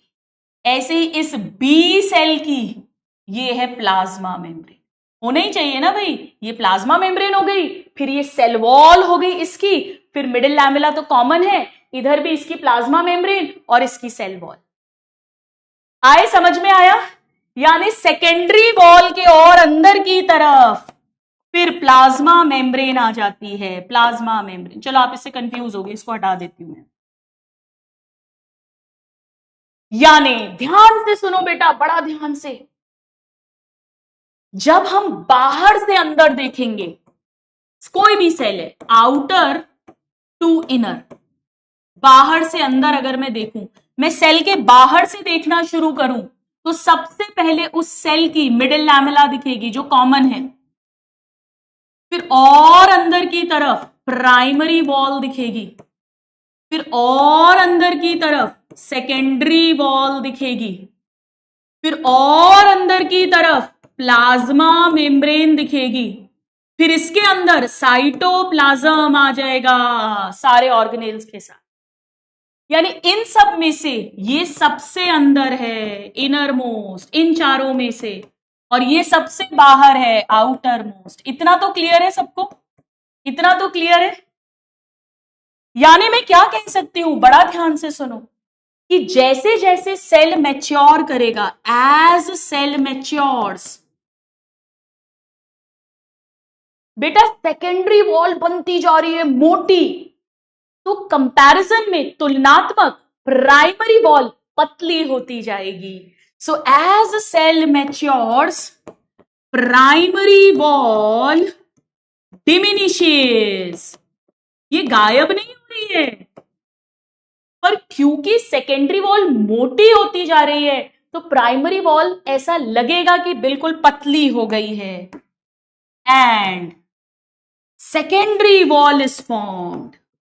Secondary wall is formed on, क्या लिखूं बेटा? सेकेंडरी वॉल बाहर बन रही है या अंदर? कहां बन रही है? मेम्ब्रेन की तरफ, साइटोप्लाज्म की तरफ, यानी on inner side of cell. अभी फिर से समझा दूंगी, यानी मेम्ब्रेन की तरफ बन रही है, सेल मेम्ब्रेन या प्लाज्मा मेम्ब्रेन की तरफ बन रही है. Very very important. Secondary wall कोई रटने की जरूरत ही नहीं है, जरूरत ही नहीं है. सेकेंडरी वॉल कहां बन रही है? अंदर की तरफ. रटना तो नहीं पड़ेगा किसी भी नादान परिंदे को. जैसे जैसे सेल मैच्योर करेगा प्राइमरी वॉल पतली होती जाएगी, क्योंकि मोटी सेकेंडरी वॉल बनती जा रही है, अंदर की तरफ बन रही है. देखो फिर से इस डायग्राम में दिखाती हूं आपको, देखो ध्यान से. ये पूरा सेल ए है, पूरा सेल ए. बाहर से देखोगे तो middle lamella, primary wall, secondary wall, plasma membrane, cytoplasm, ऐसे ही तो जाएंगे आउट टू इनसाइड. ऐसे ही ये बी सेल है, यहां बाहर से देखोगे middle lamella, primary wall, secondary wall, plasma membrane, cytoplasm, outside to inside. एक एक स्टूडेंट को क्लियर हो गया? कहीं से कहीं तक कोई डाउट नहीं, कोई शंका नहीं? मजे आ गए? चलिए, इसीलिए मैंने आपसे कहा था कि जब भी सेल वॉल होगी तो मिडिल लैमेला भी होगी, जब प्लांट और एनिमल का डायग्राम मैं आपको दिखा रही थी. ठीक है, अब आओ समझे ये प्लाज्मोडेस्माटा क्या है. चलिए आइए समझाती हूं. आप मैं यही वाला डायग्राम एक बार बनाती हूं, आ जाओ फटाफट, फटाफट बना लो. ये सेल वॉल थी, ये प्लाज्मा मेम्ब्रेन थी.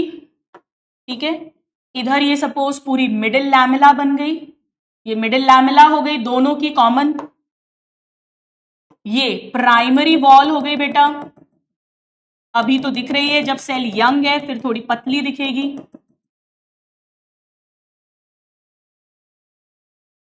और ये सेकेंडरी वॉल है जो लेयर्स में बनती है, लेयर्स में ऐसे. पहले एक लेयर डली, फिर दूसरी लेयर, फिर तीसरी लेयर. इधर पे भी जैसे पहले एक लेयर डली, फिर दूसरी, फिर तीसरी. Secondary wall 1, secondary wall 2, secondary wall 3 ऐसे कह देते हैं. और ये अपनी प्लाज्मा मेम्ब्रेन है, ये प्लाज्मा मेम्ब्रेन हो, इधर की भी ये प्लाज्मा मेम्ब्रेन हो, है ना, इतना तो आपको पता ही है. ठीक है, इधर पर ये न्यूक्लियस हो गया, ये न्यूक्लियस हो गया, ये सेल ए हो गया, ये सेल बी हो गया. इतना क्लियर है सबको? ठीक है ना, ये हो गई अपनी मिडिल लैमेला, ये हो गई प्राइमरी वॉल, ये हो गई सेकेंडरी वॉल इस सेल की. इधर पर ये हो गई प्राइमरी वॉल, ये हो गई सेकेंडरी वॉल, और ये येलो वाली हो गई प्लाज्मा मेम्ब्रेन. बेटा इस डायग्राम में प्लीज, मैंने शॉर्ट फॉर्म्स लिखे, मेरे से पूछने मत लग जाना कि ये क्या है. ठीक है, अब ध्यान से सुनो, बहुत ध्यान से, फुल कंसंट्रेशन. मैं चाहती हूं कि ये कोई मटेरियल है, ये इधर से इधर चला जाए. अभी कैसे जाएगा? होता क्या है बेटा, यहां पर ट्यूब्स जाते हैं, ट्यूब्स. ये ईआर के ट्यूब्स हैं, ईआर मतलब एंडोप्लाज्मिक रेटिकुलम, उसके ट्यूब्स हैं, ट्यूब्स, ट्यूब्स, ऐसे ट्यूब्स. ऐसा समझ लो कि ये गुफा है, ट्यूब्स. इस ट्यूब्स के थ्रू मटेरियल जाएगा एक सेल से दूसरे सेल में.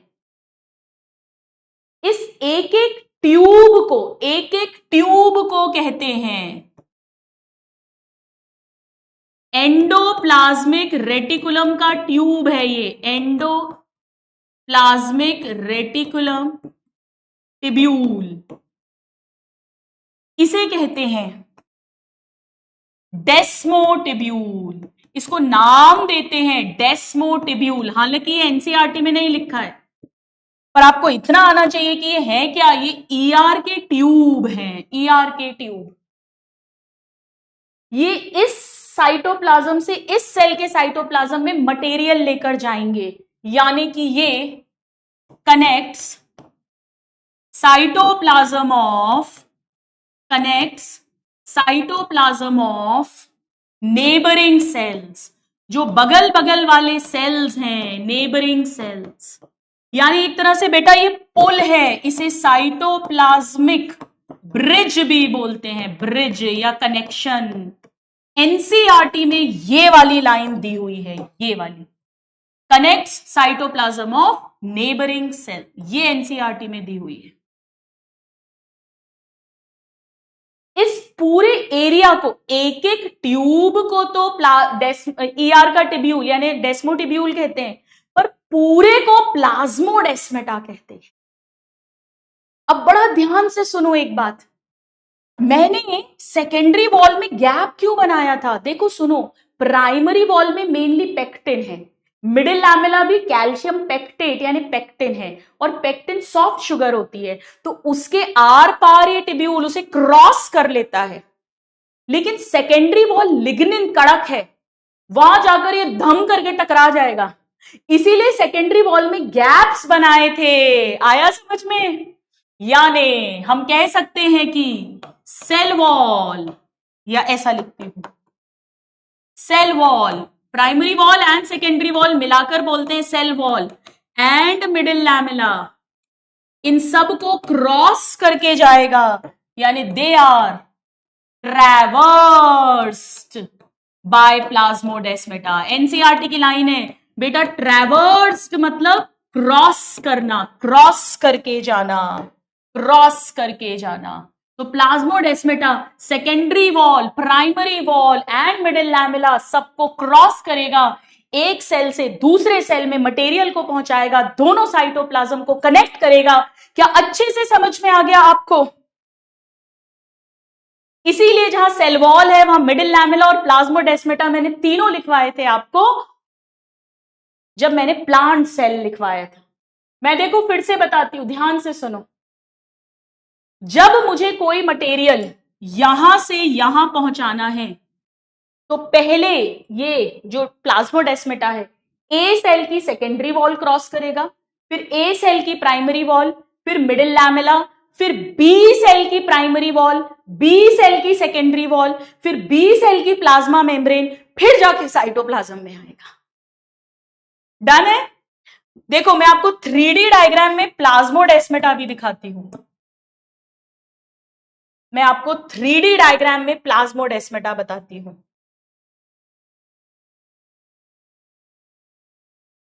देखो ये देखिए, ये जो छेद दिख रहे हैं ये स्ट्रक्चर्स, ये देखो, ये देखो, ये लेबलिंग भी है प्लाज्मोडेस्मा या डेस्मेटा। ये छेद दिख रहे हैं, ये छेद नहीं है, इन्हीं में से ट्यूब जा रही हैं जो एक सेल को दूसरे सेल से कनेक्ट कर रही हैं। ये जो दिख रहे हैं ये सब प्लाज्मोडेस्मेटा है, सब प्लाज्मोडेस्मेटा है बेटा ये। ठीक है, चल इस तरीके से छेद छेद छेद छेद दिखेंगे बाहर से जब देखोगे, पर एक्चुअली वो ट्यूब्स जा रहे हैं। एक एक ट्यूब को डेस्मोटिब्यूल कहते हैं, पूरे स्ट्रक्चर को प्लाज्मोडेस्मेटा कहते हैं। तो ये पूरा एक एक वर्ड मैंने आपको पढ़ा दिया है, आप एनसीईआरटी खुद करके देखिएगा। ये देखो, cell wall and middle lamella traversed by plasmodesmata जो कनेक्ट करते हैं साइटोप्लाज्म ऑफ नेबरिंग सेल, और मिडिल लैमेला क्या है, calcium pectate glue hold neighbouring cells together. आया समझ में?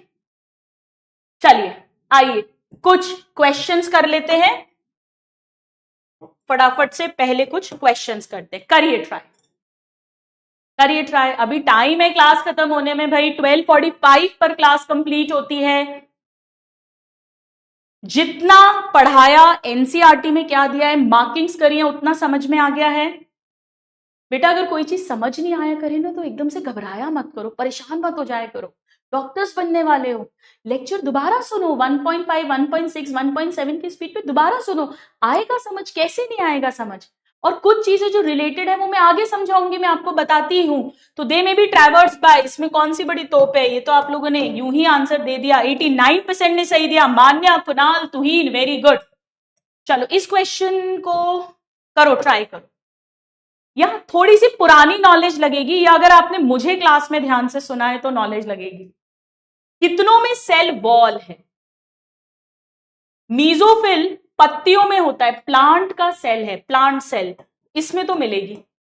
यूग्लिना में नहीं होती, डाइनोफ्लैजिलेट्स में होती है, माइकोप्लाज्मा में तो पड़ा है नहीं होती, अमीबा प्रोटोजोआ है उसमें नहीं होती, और डायएटम में होती है। तो 3 में होती है।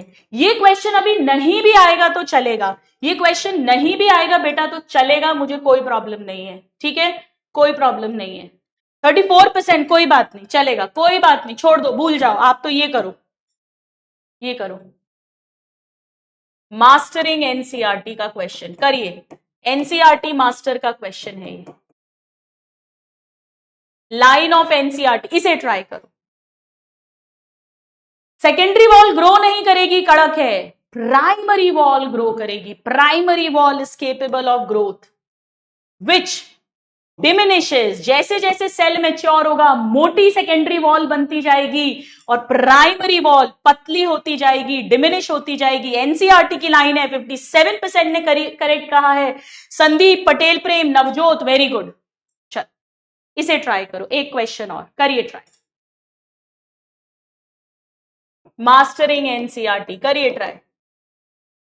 अभी आपको शॉर्ट नोट्स भी दे दूंगी, डोंट वरी, पूरी टिप्स पर एनसीईआरटी आपके लिए मैं मेहनत कर रही हूं, देखो आकर सब लिख रही हूं। कॉमन क्या है? कॉमन प्लांट और एनिमल सेल में ये सब कॉमन है। क्लोरोप्लास्ट, लार्ज सेंट्रल वैक्यूल नहीं, क्लोरोप्लास्ट नहीं, ये नहीं, क्योंकि क्लोरोप्लास्ट लार्ज, चलो हम इसे नॉर्मल वैक्यूल भी मान लें अगर, तो भी क्लोरोप्लास्ट तो एनिमल सेल में पक्का नहीं होता। बेटा कॉमन पूछा है, 1 आंसर आएगा ना कि 2। 67% ने सही दिया। जिन्होंने गलत दिया क्या आपको समझ में आ गया? 20% स्टूडेंट्स क्या आपको समझ में आ गया मुझसे कहां गलती हुई है? चलिए आइए एक क्वेश्चन और करते हैं। मैं ऐसा किया करूंगी जब मैं पिछली क्लास के क्वेश्चन भी डाल दिया करूंगी थ्योरी में, देखो कितना याद आ रहा है। कोई चीटिंग मत करना, नोट्स मत ओपन करना, करिए ट्राई, करो करो। करेक्ट पूछा है। Human RBC 7 micron, cytoplasm main arena है, शेप फंक्शन के अकॉर्डिंग वैरी करेगा। 1 करेक्ट है तो ये नहीं हो सकता, 2 करेक्ट है तो ये नहीं हो सकता। एक्चुअली आंसर आ गया है। All are correct statements, all are correct statements. 59% ने सही दिया। यश ने सबसे पहले, भाट ने लिया, श्रेया वेरी गुड। चल एक क्वेश्चन और करते हैं, ये लीजिए, मास्टरिंग एनसीईआरटी करिए ट्राई। ध्यान से क्वेश्चन पढ़ो क्या पूछा है। विच of the following is present in plant but not in animals? हाँ, ये सब कुछ सिर्फ प्लांट में है, एनिमल में नहीं है। सेल मेम्ब्रेन सब में होगी, सेंट्रियोल तो एनिमल में ही होता है, राइबोसोम सब में होगा, सेल मेम्ब्रेन सब में होगी। यहां ये 2 प्लांट्स में है, ये 2 प्लांट्स में है, ये प्लांट में है, पर यहां तीनों प्लांट में है। आंसर हो जाएगा ऑप्शन 1। 72% ने बिल्कुल करेक्ट आंसर दिया है। क्या बात है आर्यन, सौम्या, कुणाल, वेल डन। चलिए आइए, अब आइए हम आ जाते हैं आज की क्लास के शॉर्ट नोट्स पर। देखो बेटा, मैंने प्रो कैरियोटिक यू कैरियोटिक का डिफरेंस यहां नहीं लिखा है, वो आपको काफी कुछ आता भी है। प्लांट और एनिमल सेल में जो एनसीईआरटी के पॉइंट्स हैं, cell wall, plastid and large central vacuole present in plant cell and centrioles present in animal cell. Cell wall ध्यान से सुनिए, सबसे पहले बनेगी middle lamella, calcium pectate hold और ग्लू नेबरिंग सेल्स। 2 सेल के बीच में connect cytoplasm of neighbouring cell, plasmodesmata and cell wall and middle lamella are traversed by them. Cell wall non living है, रिजिड है। एल्गी के अंदर cellulose, galactans, mannans and calcium carbonate. Plants के अंदर cellulose, hemicellulose, pectin and proteins. And fungi के अंदर chitin and other polysaccharides. Cell wall के अंदर प्राइमरी वॉल बनेगी when the cell is young, capable of growth, diminishes as the cell matures, and फिर उस पर सेकेंडरी वॉल बनेगी when the cell is mature and formed on inner side, यानी towards membrane, inner side of the cell पर, inner side of the cell पर। पूरी NCERT मैंने आपके लिए फ्लो चार्ट के फॉर्म में बना दी है, ठीक है। चलो अब मैं आपको यहां पर आपका होमवर्क दे देती हूं। बहुत ध्यान से सुनो, हमने पहले भी बात की थी, मेन प्रॉब्लम होती है कि आपको पता नहीं है कि अब घर पे पढ़ना कैसे है, तो पूरा ध्यान से सुनो। मॉड्यूल अगर आपके पास है ऑलरेडी पीडब्ल्यू का, या आप ऑर्डर कर सकते हैं, तो मॉड्यूल के ये क्वेश्चंस करने हैं, नहीं है तो आप उसको लाइब्रेरी से पीडीएफ में भी देख सकते हो। अभी बेटा आप अपनी क्लास करेंगे, क्लास के बाद 3 से 4:30 सोना है, रेस्ट करना है, फोन नहीं उठाओगे, आप ऑलरेडी बहुत देर से फोन या लैपटॉप जहां भी हो वहां बैठे हुए हो। अब जब आप पढ़ने बैठेंगे आज, कल पर मत छोड़ना, आज तो क्या करना है, जो होमवर्क दिया है उसे कल बना लेना, कोई बात नहीं, पर आज की क्लास पहले याद करनी है। सबसे पहले प्लीज मुझे ध्यान से सुनिए, बहुत ध्यान से। सबसे पहले आप अपने लेक्चर 1 के नोट्स उठाओगे, लेक्चर 1 जो ऑलरेडी आप कल रिवाइज कर चुके हो। अब आप 5 से 7 मिनट में उन नोट्स को उठाओगे, या जो शॉर्ट नोट्स मैंने दिए उसे उठाओगे, और उसमें से आपको 80-90% याद आ जाएगा। जो आप भूलोगे, अभी भी भूल रहे हो, एक अलग से रजिस्टर बनाओ, उसके अंदर उन्हें लिख लोगे। 2-3 पॉइंट्स होंगे मुश्किल से। फिर आप कल वाला लेक्चर उठाओगे, कल फ्राइडे वाला, उसे आप रिवाइज करोगे, और जो जो भूलोगे, कल याद करा है पर कुछ भूलोगे, उसे मार्क कर लेना, सिर्फ मार्क करना, लिखना मत अलग से सेपरेट रजिस्टर में, अभी नहीं लिखना है। अब आप आज की क्लास उठाओगे। बेटा ये टाइम लिमिट अपने माइंड को देना, हो सकता है शुरू में किसी को ज्यादा टाइम में लगे, कोई बात नहीं है, धीरे धीरे धीरे धीरे धीरे माइंड की ग्रास्पिंग बढ़ती जाएगी और टाइम कम लगता जाएगा, घबराओ मत अभी। इसके बाद आप आज के लेक्चर पर आओगे, आप अपने नोट्स लोगे, अच्छे से याद करोगे, जोर जोर से उन्हें समझोगे, अगर कहीं पर डाउट आया है तो ही आप अपना फोन उठाकर और उस पार्ट को लेक्चर में सुनोगे, वरना इस पूरे टाइम पर आपका फोन साइलेंट, नोटिफिकेशन ऑफ करके अलग होना चाहिए। इसमें करीब आपको 40 से 45 मिनट, किसी को 1 घंटा भी लग सकता है। उसके बाद आप आज की क्लास की, आज वाली एनसीईआरटी की रीडिंग कर कर खुद से मार्क करोगे। ये करने के बाद 5-10 मिनट का ब्रेक लेना और फिर डीपीपी उठाना। अब आपका फोन हाथ में आएगा, डीपीपी, कल वाली डीपीपी, अगर आपको पूरे आ गए क्वेश्चन तो बढ़िया, नहीं आए थे तो उसका वीडियो सॉल्यूशन देख लेना और आज वाली डीपीपी सॉल्व कर लेना, ठीक है। ये पूरा ऐसे ही फॉलो करना।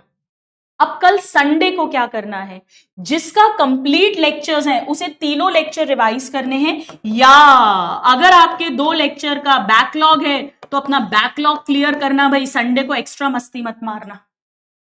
पूरे लेक्चर्स रिवाइज करना, पूरी एनसीईआरटी दोबारा से रीड करना, आपने जो डबल स्टार मार्क लगाया है, सेपरेट रजिस्टर में लिखा है, सब कुछ दोबारा से याद करना है। मुश्किल से 2-2.5 घंटे लगेंगे। जागृति डायरी, एमसीडी लिस्ट, जिस बच्चे को नहीं पता कल वाली क्लास देख लेना, मैंने वहां पर सिखाई है। आई एक्सरसाइजेस सिखा दूंगी, जल्दी सिखा दूंगी, डोंट वरी, ठीक है। तो अब हम मिलेंगे नेक्स्ट क्लास में। कोई और बुक्स खरीदने की जरूरत नहीं है आपको, मैं क्लास के नोट्स बनवा रही हूं, आपकी एनसीईआरटी है, मैं डीपीपीज दे रही हूं, क्लास में मास्टरिंग क्वेश्चंस करवा रही हूं, पीवाईक्यूज मैं कराऊंगी, समरी लेक्चर, पॉडकास्ट, सब कुछ मेरी जिम्मेदारी है, कुछ और 10 किताबें नहीं छाननी है। हम मिलेंगे नेक्स्ट क्लास में। आईज को रेस्ट देना, कल संडे को भी रेस्ट देना, अच्छे से पढ़ाई करना बेटा, टाइम वेस्ट मत करना, ये ऐसे ही नहीं मिलता है, ये टाइम वेस्ट कर कर कभी नहीं मिलता है। मिलते हैं नेक्स्ट। हाँ आपको आईडीज देनी है मुझे, yes yes yes yes yes, रुकिए 1 सेकेंड, बस 1 सेकेंड में आईडीज दे देती हूँ दोनों अपनी। तो आप मुझे याद नहीं रहती ना आईडी, एक्चुअली इतना ज्यादा मैं देखती नहीं हूं। @AAMAM_bio, ठीक है, इस पर कर देना। और इंस्टा आईडी आप लोग प्लीज लिख लीजिएगा, dr.आकांक्षा अग्रवाल, राइट। मिलते हैं नेक्स्ट क्लास में। Bye everybody, love you, take care, God bless you.